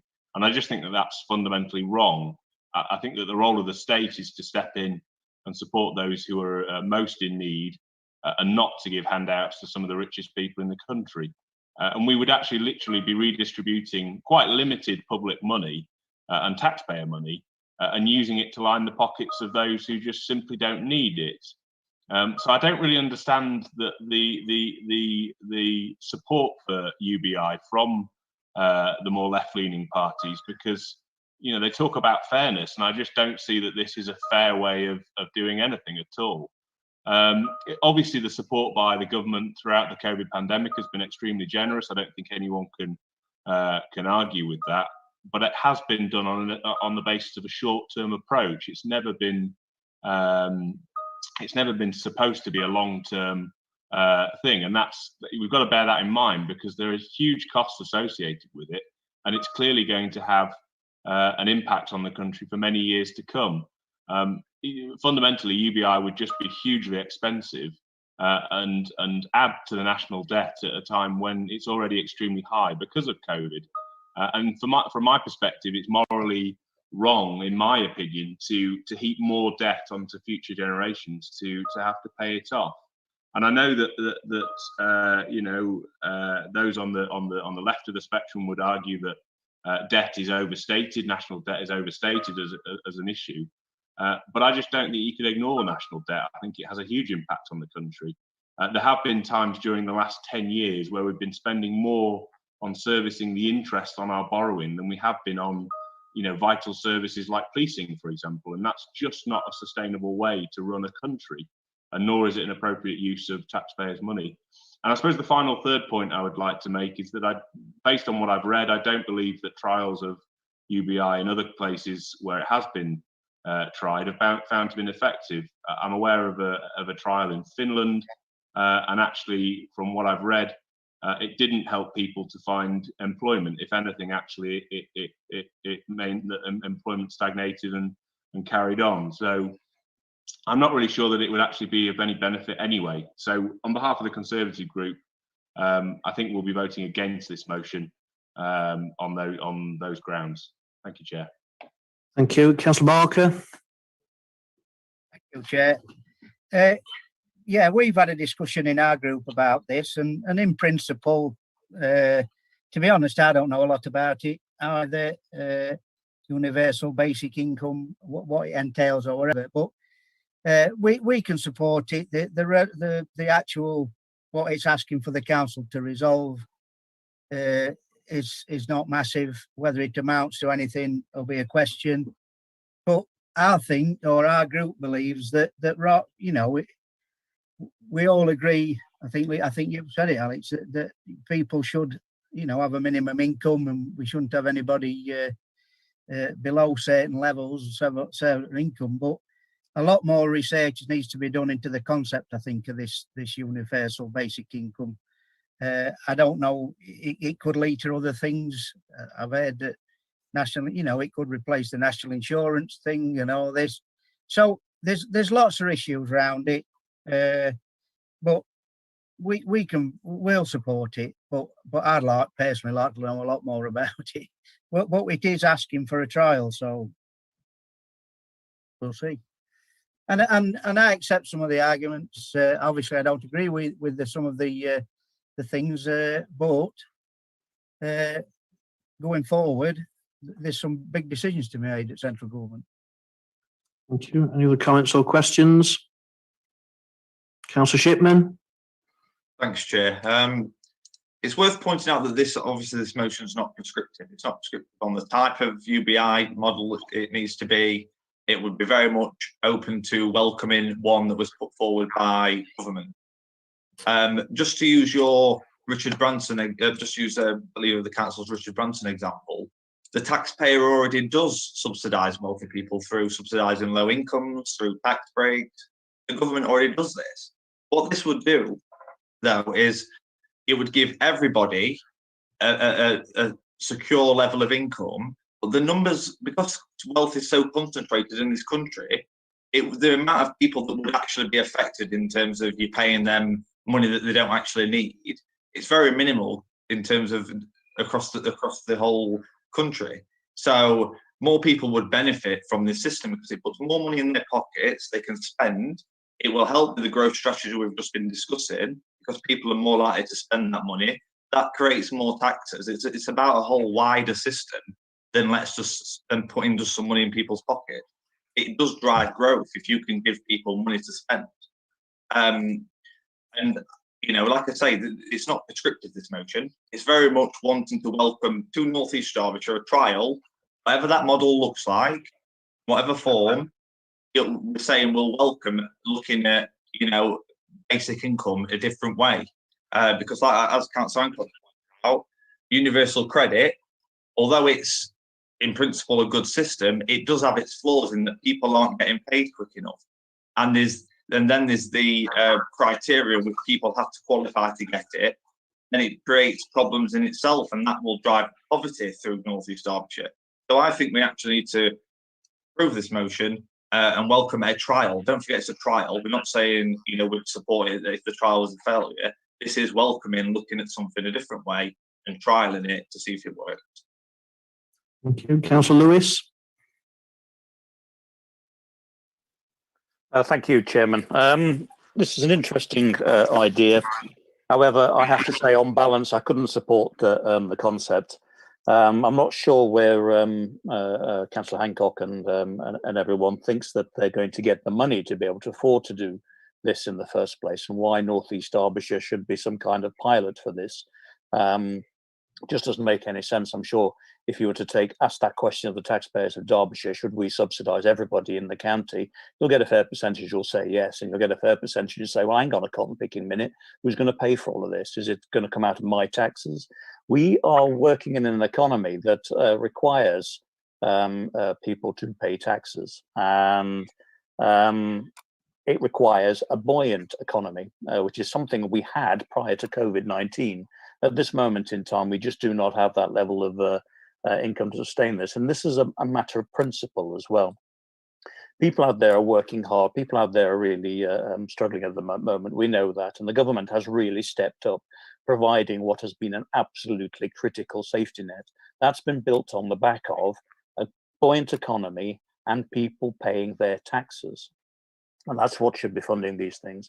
We have universal credit, and we've talked about that on multiple occasions. North East Derbyshire, we know it's had some teething problems as it's worked through sort of its growing pains, but it is now embedded. It is now functioning the way that it was intended, and it's doing rather well in that.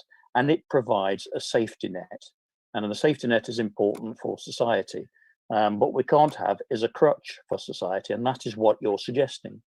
I can't support this at all, I don't think. And yeah, as I say, I don't know where you think the money's going to come from for this, but you can try planting that money tree. Any other comments or questions? Councillor Rennick? Yeah, as nice as I think it sounds to do, we do already have some universal basic income in terms of pension and child support, and that's there are already systems that are set up. That's where you should be lobbying government if if there increases, if that's what you think will make a difference. But from my point of view, I think just looking at staffing resources, I just think that's a huge ask for our district council to be involved in that at this time, and for that reason I can't support it either. Thank you. I think there's no other comments or questions, so I'm going to invite Councillor Hancock to have his right to reply. Thank you, Chair.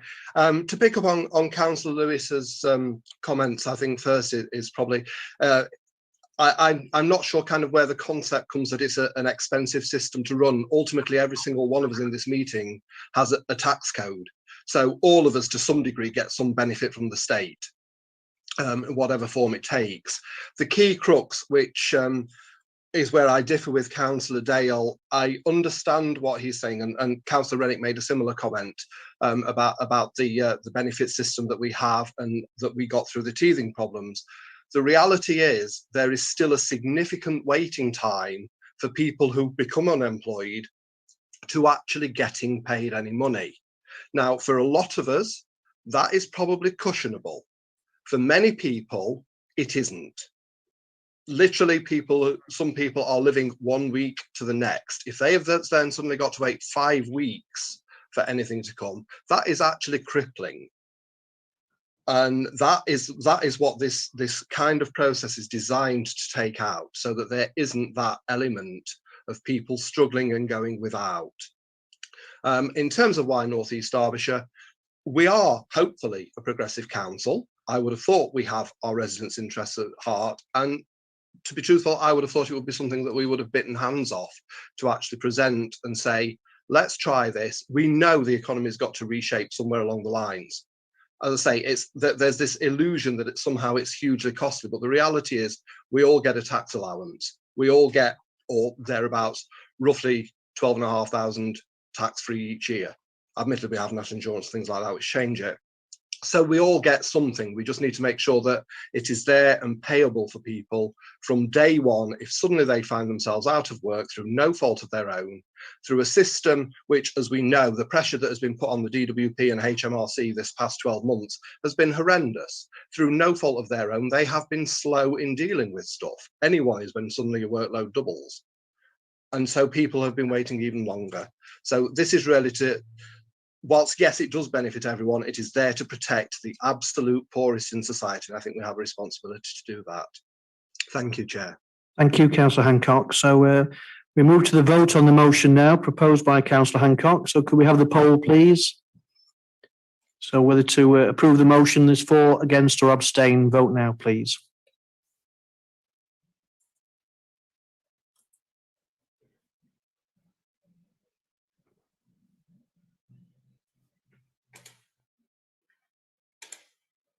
Chair, the results should be on screen with 16 votes for, 25 against with 1 abstention. Thank you. The motion has been lost. So we move to motion C, proposed by Councillor Reader. Over to you, please, Councillor Reader. Thank you, Chair, and my congratulations, Martin, on you becoming the chair. Thank you. I know how hard a job it is, so okay. So obviously, members have got the report in front of them. You'll have had time to read the motion that's in the report. So I just want to emphasise that I'm seeking cross-party support for this motion, and it's looking for, you know, support in including the wider community, and we've got to recognise that the government target of 2050, the evidence is showing that it's shifted. We really do need to make some much more stronger and action and take it much sooner. The Climate Ecology Bill is an important piece of work that's going to absolutely put the emphasis on getting that work done much sooner. So for those reasons, I'm moving this motion, Chair. Thank you, Councillor Reader. Do we have a seconder? I believe Councillor Jones. Councillor Jones. Yes, Councillor Jones. Yes, I want to second this motion. And can I reserve the right to reply? Of course. Thank you, Councillor Jones. So are there any comments or questions about the motion? Councillor Hancock.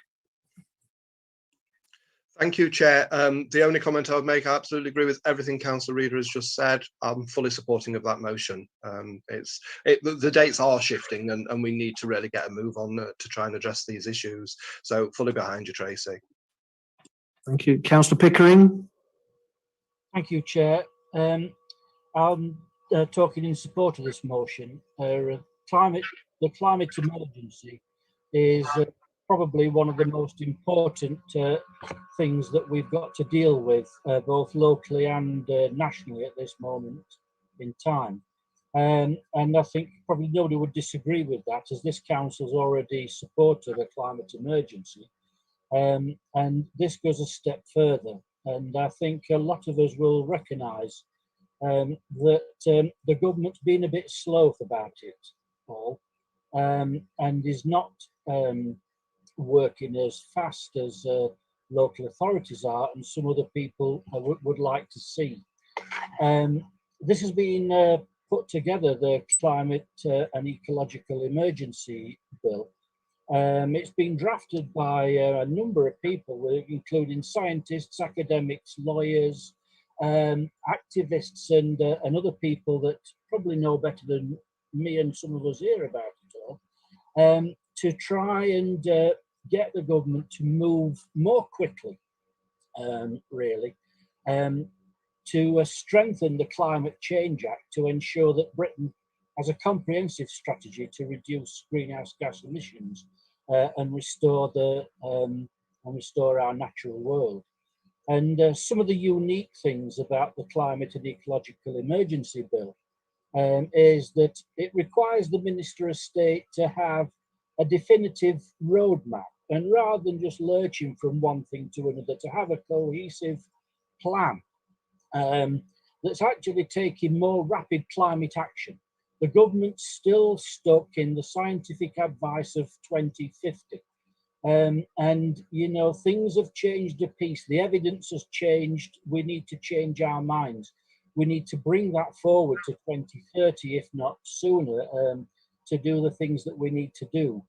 And a quote from The Guardian says that the government's 2050 net zero target gives us just greater than 50% chance of limiting global heating to 1.5%. And we'll need to make rapid and far more reaching, unprecedented changes in all aspects of society to do that. And that's what this Climate and Ecological Emergency Bill requires with that roadmap. The other quite unique thing in that is it talks about the Citizens' Assembly. And while it's quite right that elected legislators formulate the policy and decide the policy, it's also very important, I think, where they gather that information from. And currently the government's gathering that information from its own appointed scientists who are not changing the advice from 2050. Other scientists and other people that know who would make up that citizens' assembly would bring a wealth of knowledge and experience to inform more rapid action on that. We've asked in the recommendations that we let the public know and that we contact our local MP. The public need to know because public consultation is vitally important. And as I said, while we've made a bit of a good start locally with our climate change action group, the public locally are asking for that. And that a citizens' assembly would be important. Our local MP I've been in correspondence with has very kindly written back to say that at this moment in time he won't be supporting that. And I think we need to... Apologies for interrupting, Councillor Pickering. Just to advise you, you have 1 minute left. I can finish in 1 minute, Chair, thank you. You know, he's still stuck with the government's plan for 2050 and that needs to change. We need to convince him on that. And he doesn't like the idea of the citizens' assembly. But as I've already said, we need to widen the knowledge base from the government's handpicked scientists to where we get a more rounded knowledge base. So with that, Chair, I'll be supporting this motion. Thank you, Councillor Pickering, and apologies for interrupting you, just advising you of the time. Yes, thank you. I appreciate that. Thank you. Thank you. Councillor Gomez-Reaney. Thank you, Chair. So we'll not be supporting this motion. The last time that I checked, we're a district council, not the United Nations. And as far as I'm aware, we don't have an aviation section in the council. And the only shipping that we're involved in is packets and parcels, unless you count the Chesterfield Canal. So our residents elected us to run a district council, not be a political lobbying group. And it is distressing to see the council's time being wasted in such a manner. I do also wonder if the mover is aware that there already has been a citizens' assembly looking at this very issue, and they reported last year. Now, you can read about this at climateassembly.uk.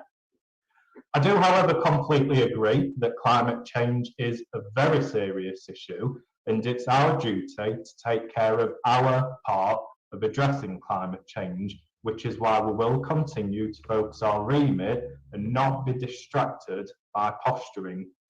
This is why we're investing millions of pounds in everything from one of the most advanced low carbon pools in Eckington to millions on external wall installation for our most inefficient council houses, not only reducing their carbon footprint, but providing some of our least well-off residents with warmer homes at the cost less to heat. So we're also working with the County Council on a variety of county-wide strategies, ranging from procurement of large-scale housing improvements to our Thanks a Ton programme to encourage residents to take the many small steps that will reduce our district's carbon footprint. So these are the actions that we were elected to take the lead on, and that will remain our focus. So I urge the council to reject this motion. Thank you, Chair. Thank you. Councillor Jones.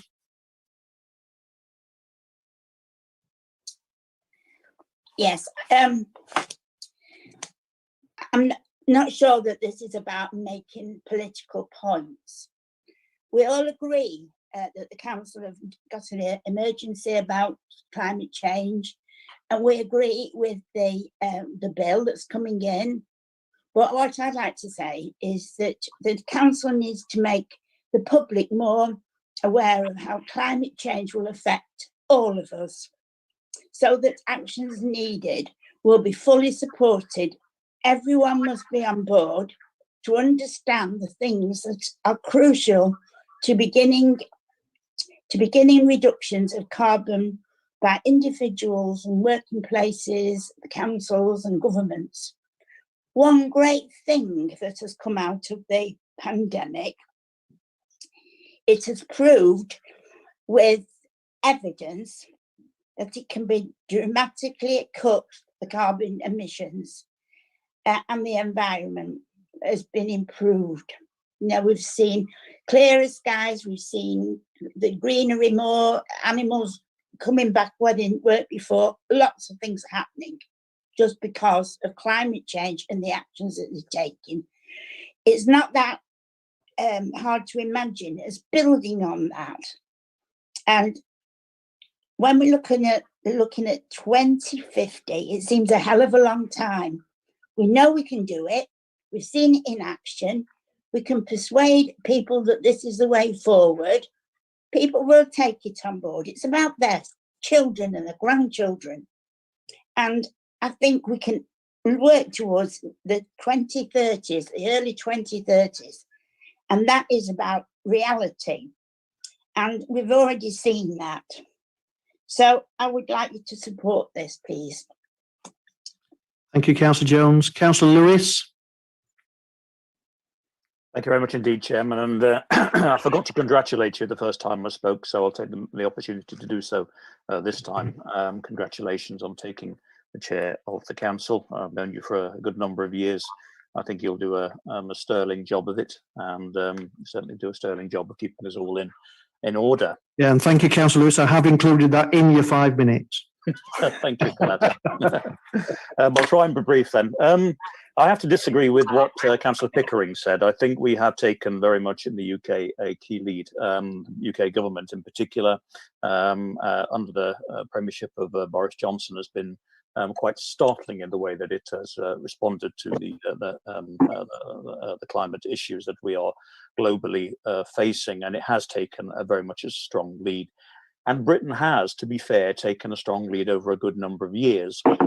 Since 1990, we've reduced our emissions by over 40%.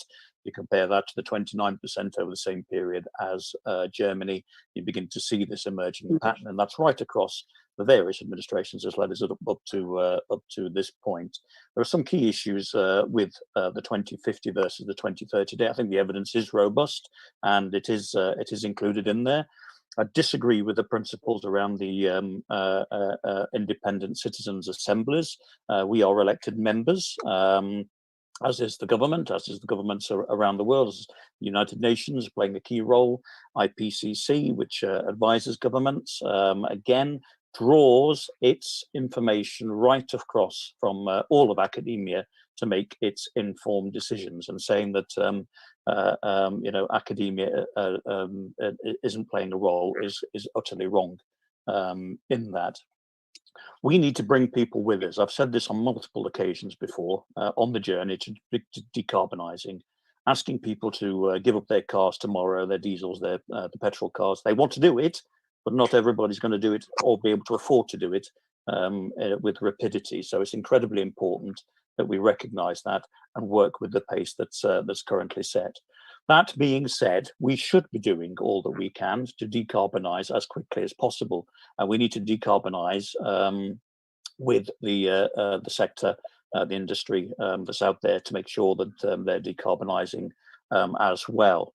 And in that vein, we have set out, in fact, the Derbyshire 2030 Climate Pledge, and hopefully I can get this read out to you quickly enough to be included within my 5 minutes, Chair, so I hope you'll allow me some grace on those first few seconds. So the Derbyshire 2030 Climate Pledge. Derbyshire Conservatives commit to drastically cutting carbon emissions in the county by 2030, with the aim of being net zero by 2050, in line with ambitious targets set by the government and the IPCC. We will do this by working with our communities, other local councils, with industry and academia to ensure a fair and sensible transition to lower and zero carbon technologies, and to grow the county economy by facilitating a green industrial revolution locally. To achieve this, we will commit to growing the local skills base and creating high quality jobs for people of all ages, and investing in community. I just reminded Councillor Lewis, we are in purdah for anything that slips into county. Thank you, Chair. I was just going to say the same. Well, I was going to say that. Just keep it to district, please. Okay, well, I think it applies to the whole county. And it's about doing our level best to reduce carbon emissions by 2030, and to ensure that we also halt the destruction of important natural habitats and create new habitats across the district as well.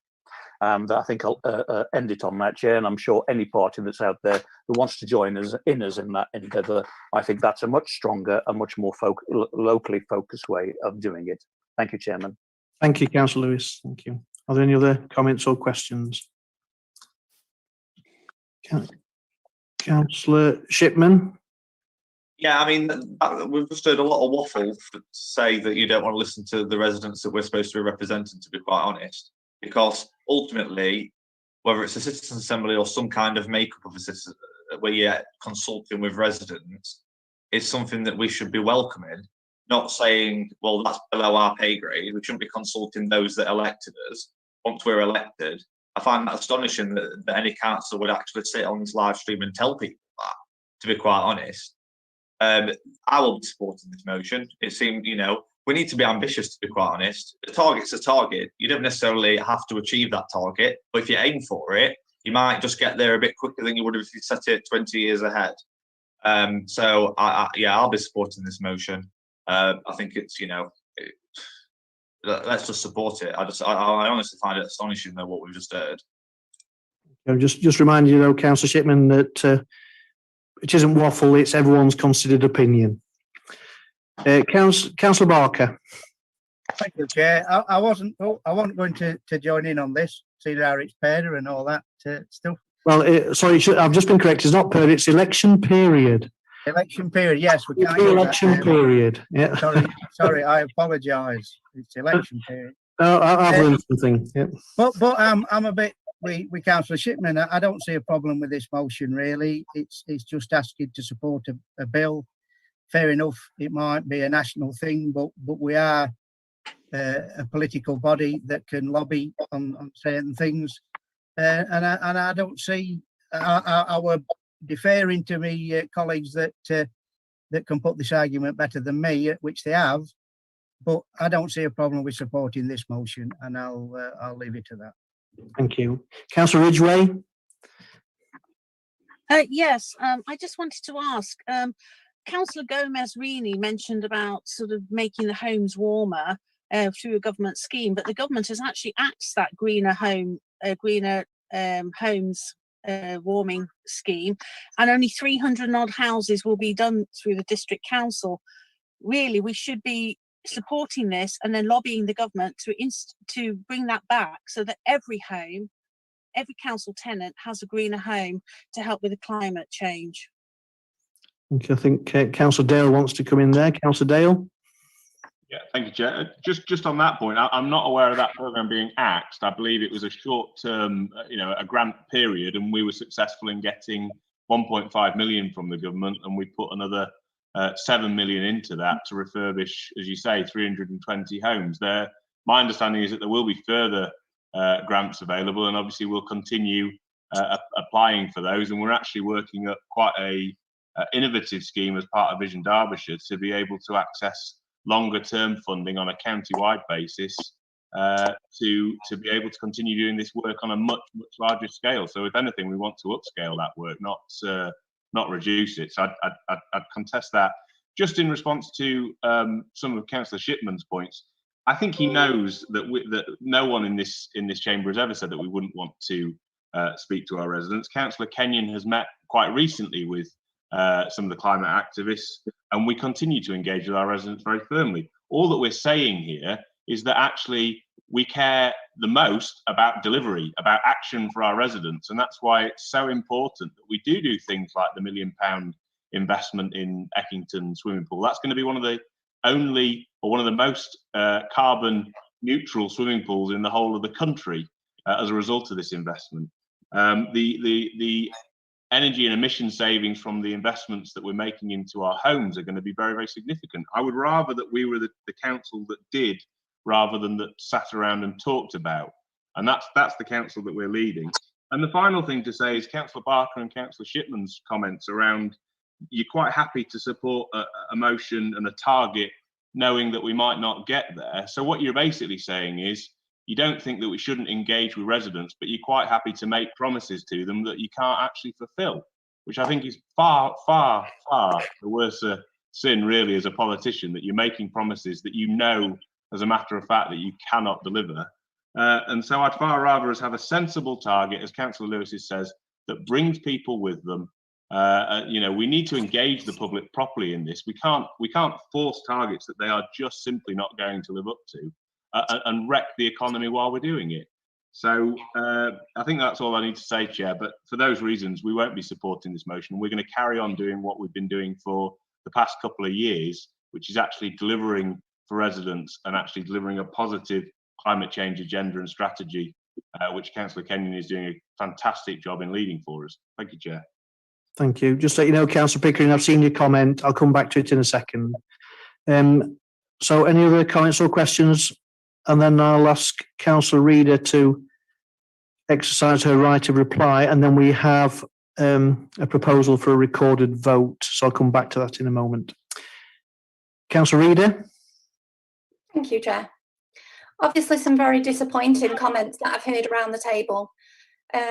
Councillor Gomez-Reilly, very disappointed that you make assumptions of what I know and what I don't know, which is very, very disappointing.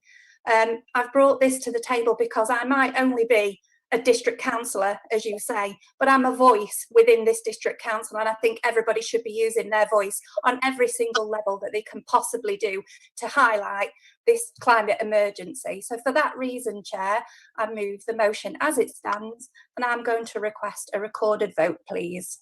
Thank you. So I'm going to take Councillor Pickering as a second, if I may, for the record. And Councillor Barker, you indicated you wish to have a recorded vote, so that's the number of people required. So it will be a recorded vote. So I'm going to hand over now to the governance manager to lead us through that, please. Okay, Sarah Sternberg. Nikki, I'll read out the names, if that's okay. And we will do it in reverse order as we have been doing. Okay. Councillor P. Wright. Against. Councillor B. Wright. For. Councillor Winley. For. Councillor Whitehead's left. Councillor Welton.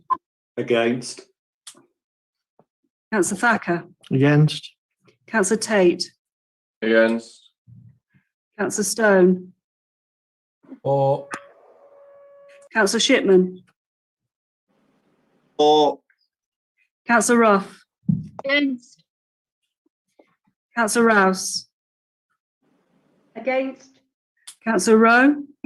Against. Councillor Ridgway. For. Councillor Renwick. Against. Councillor Reader.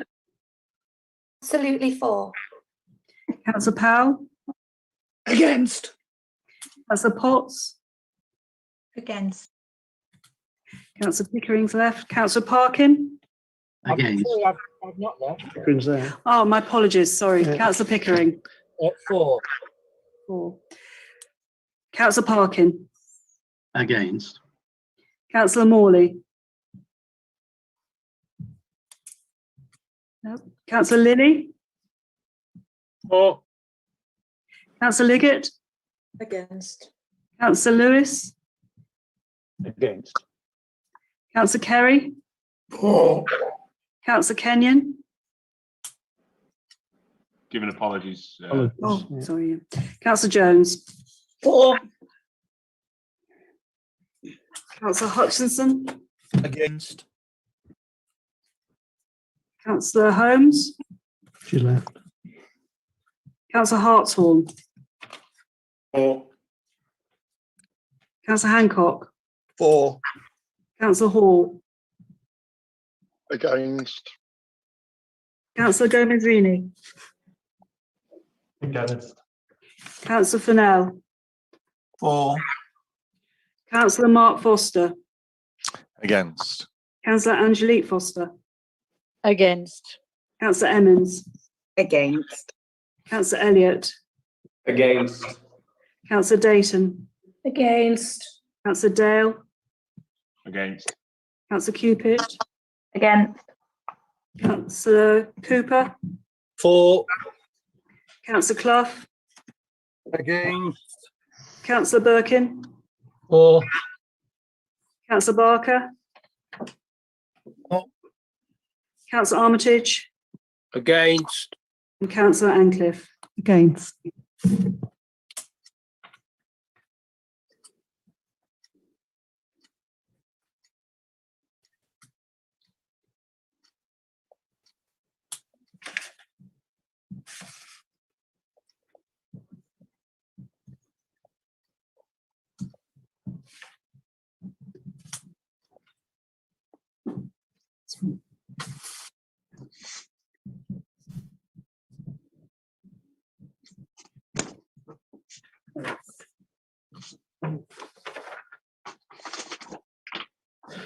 Thank you. The results are for 16, against 26, and no abstentions.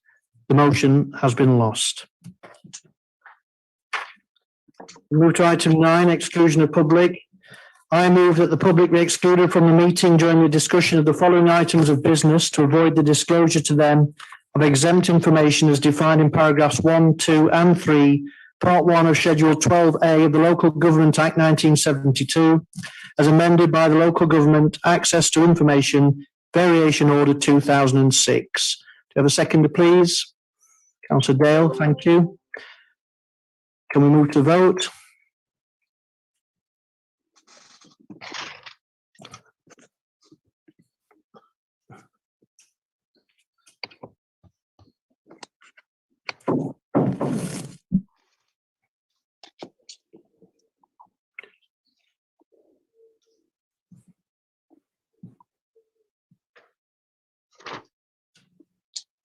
I'm going to stop the vote there, Chair, and share the results, which is unanimous. Thank you very much. So can we now stop the live streaming of this meeting?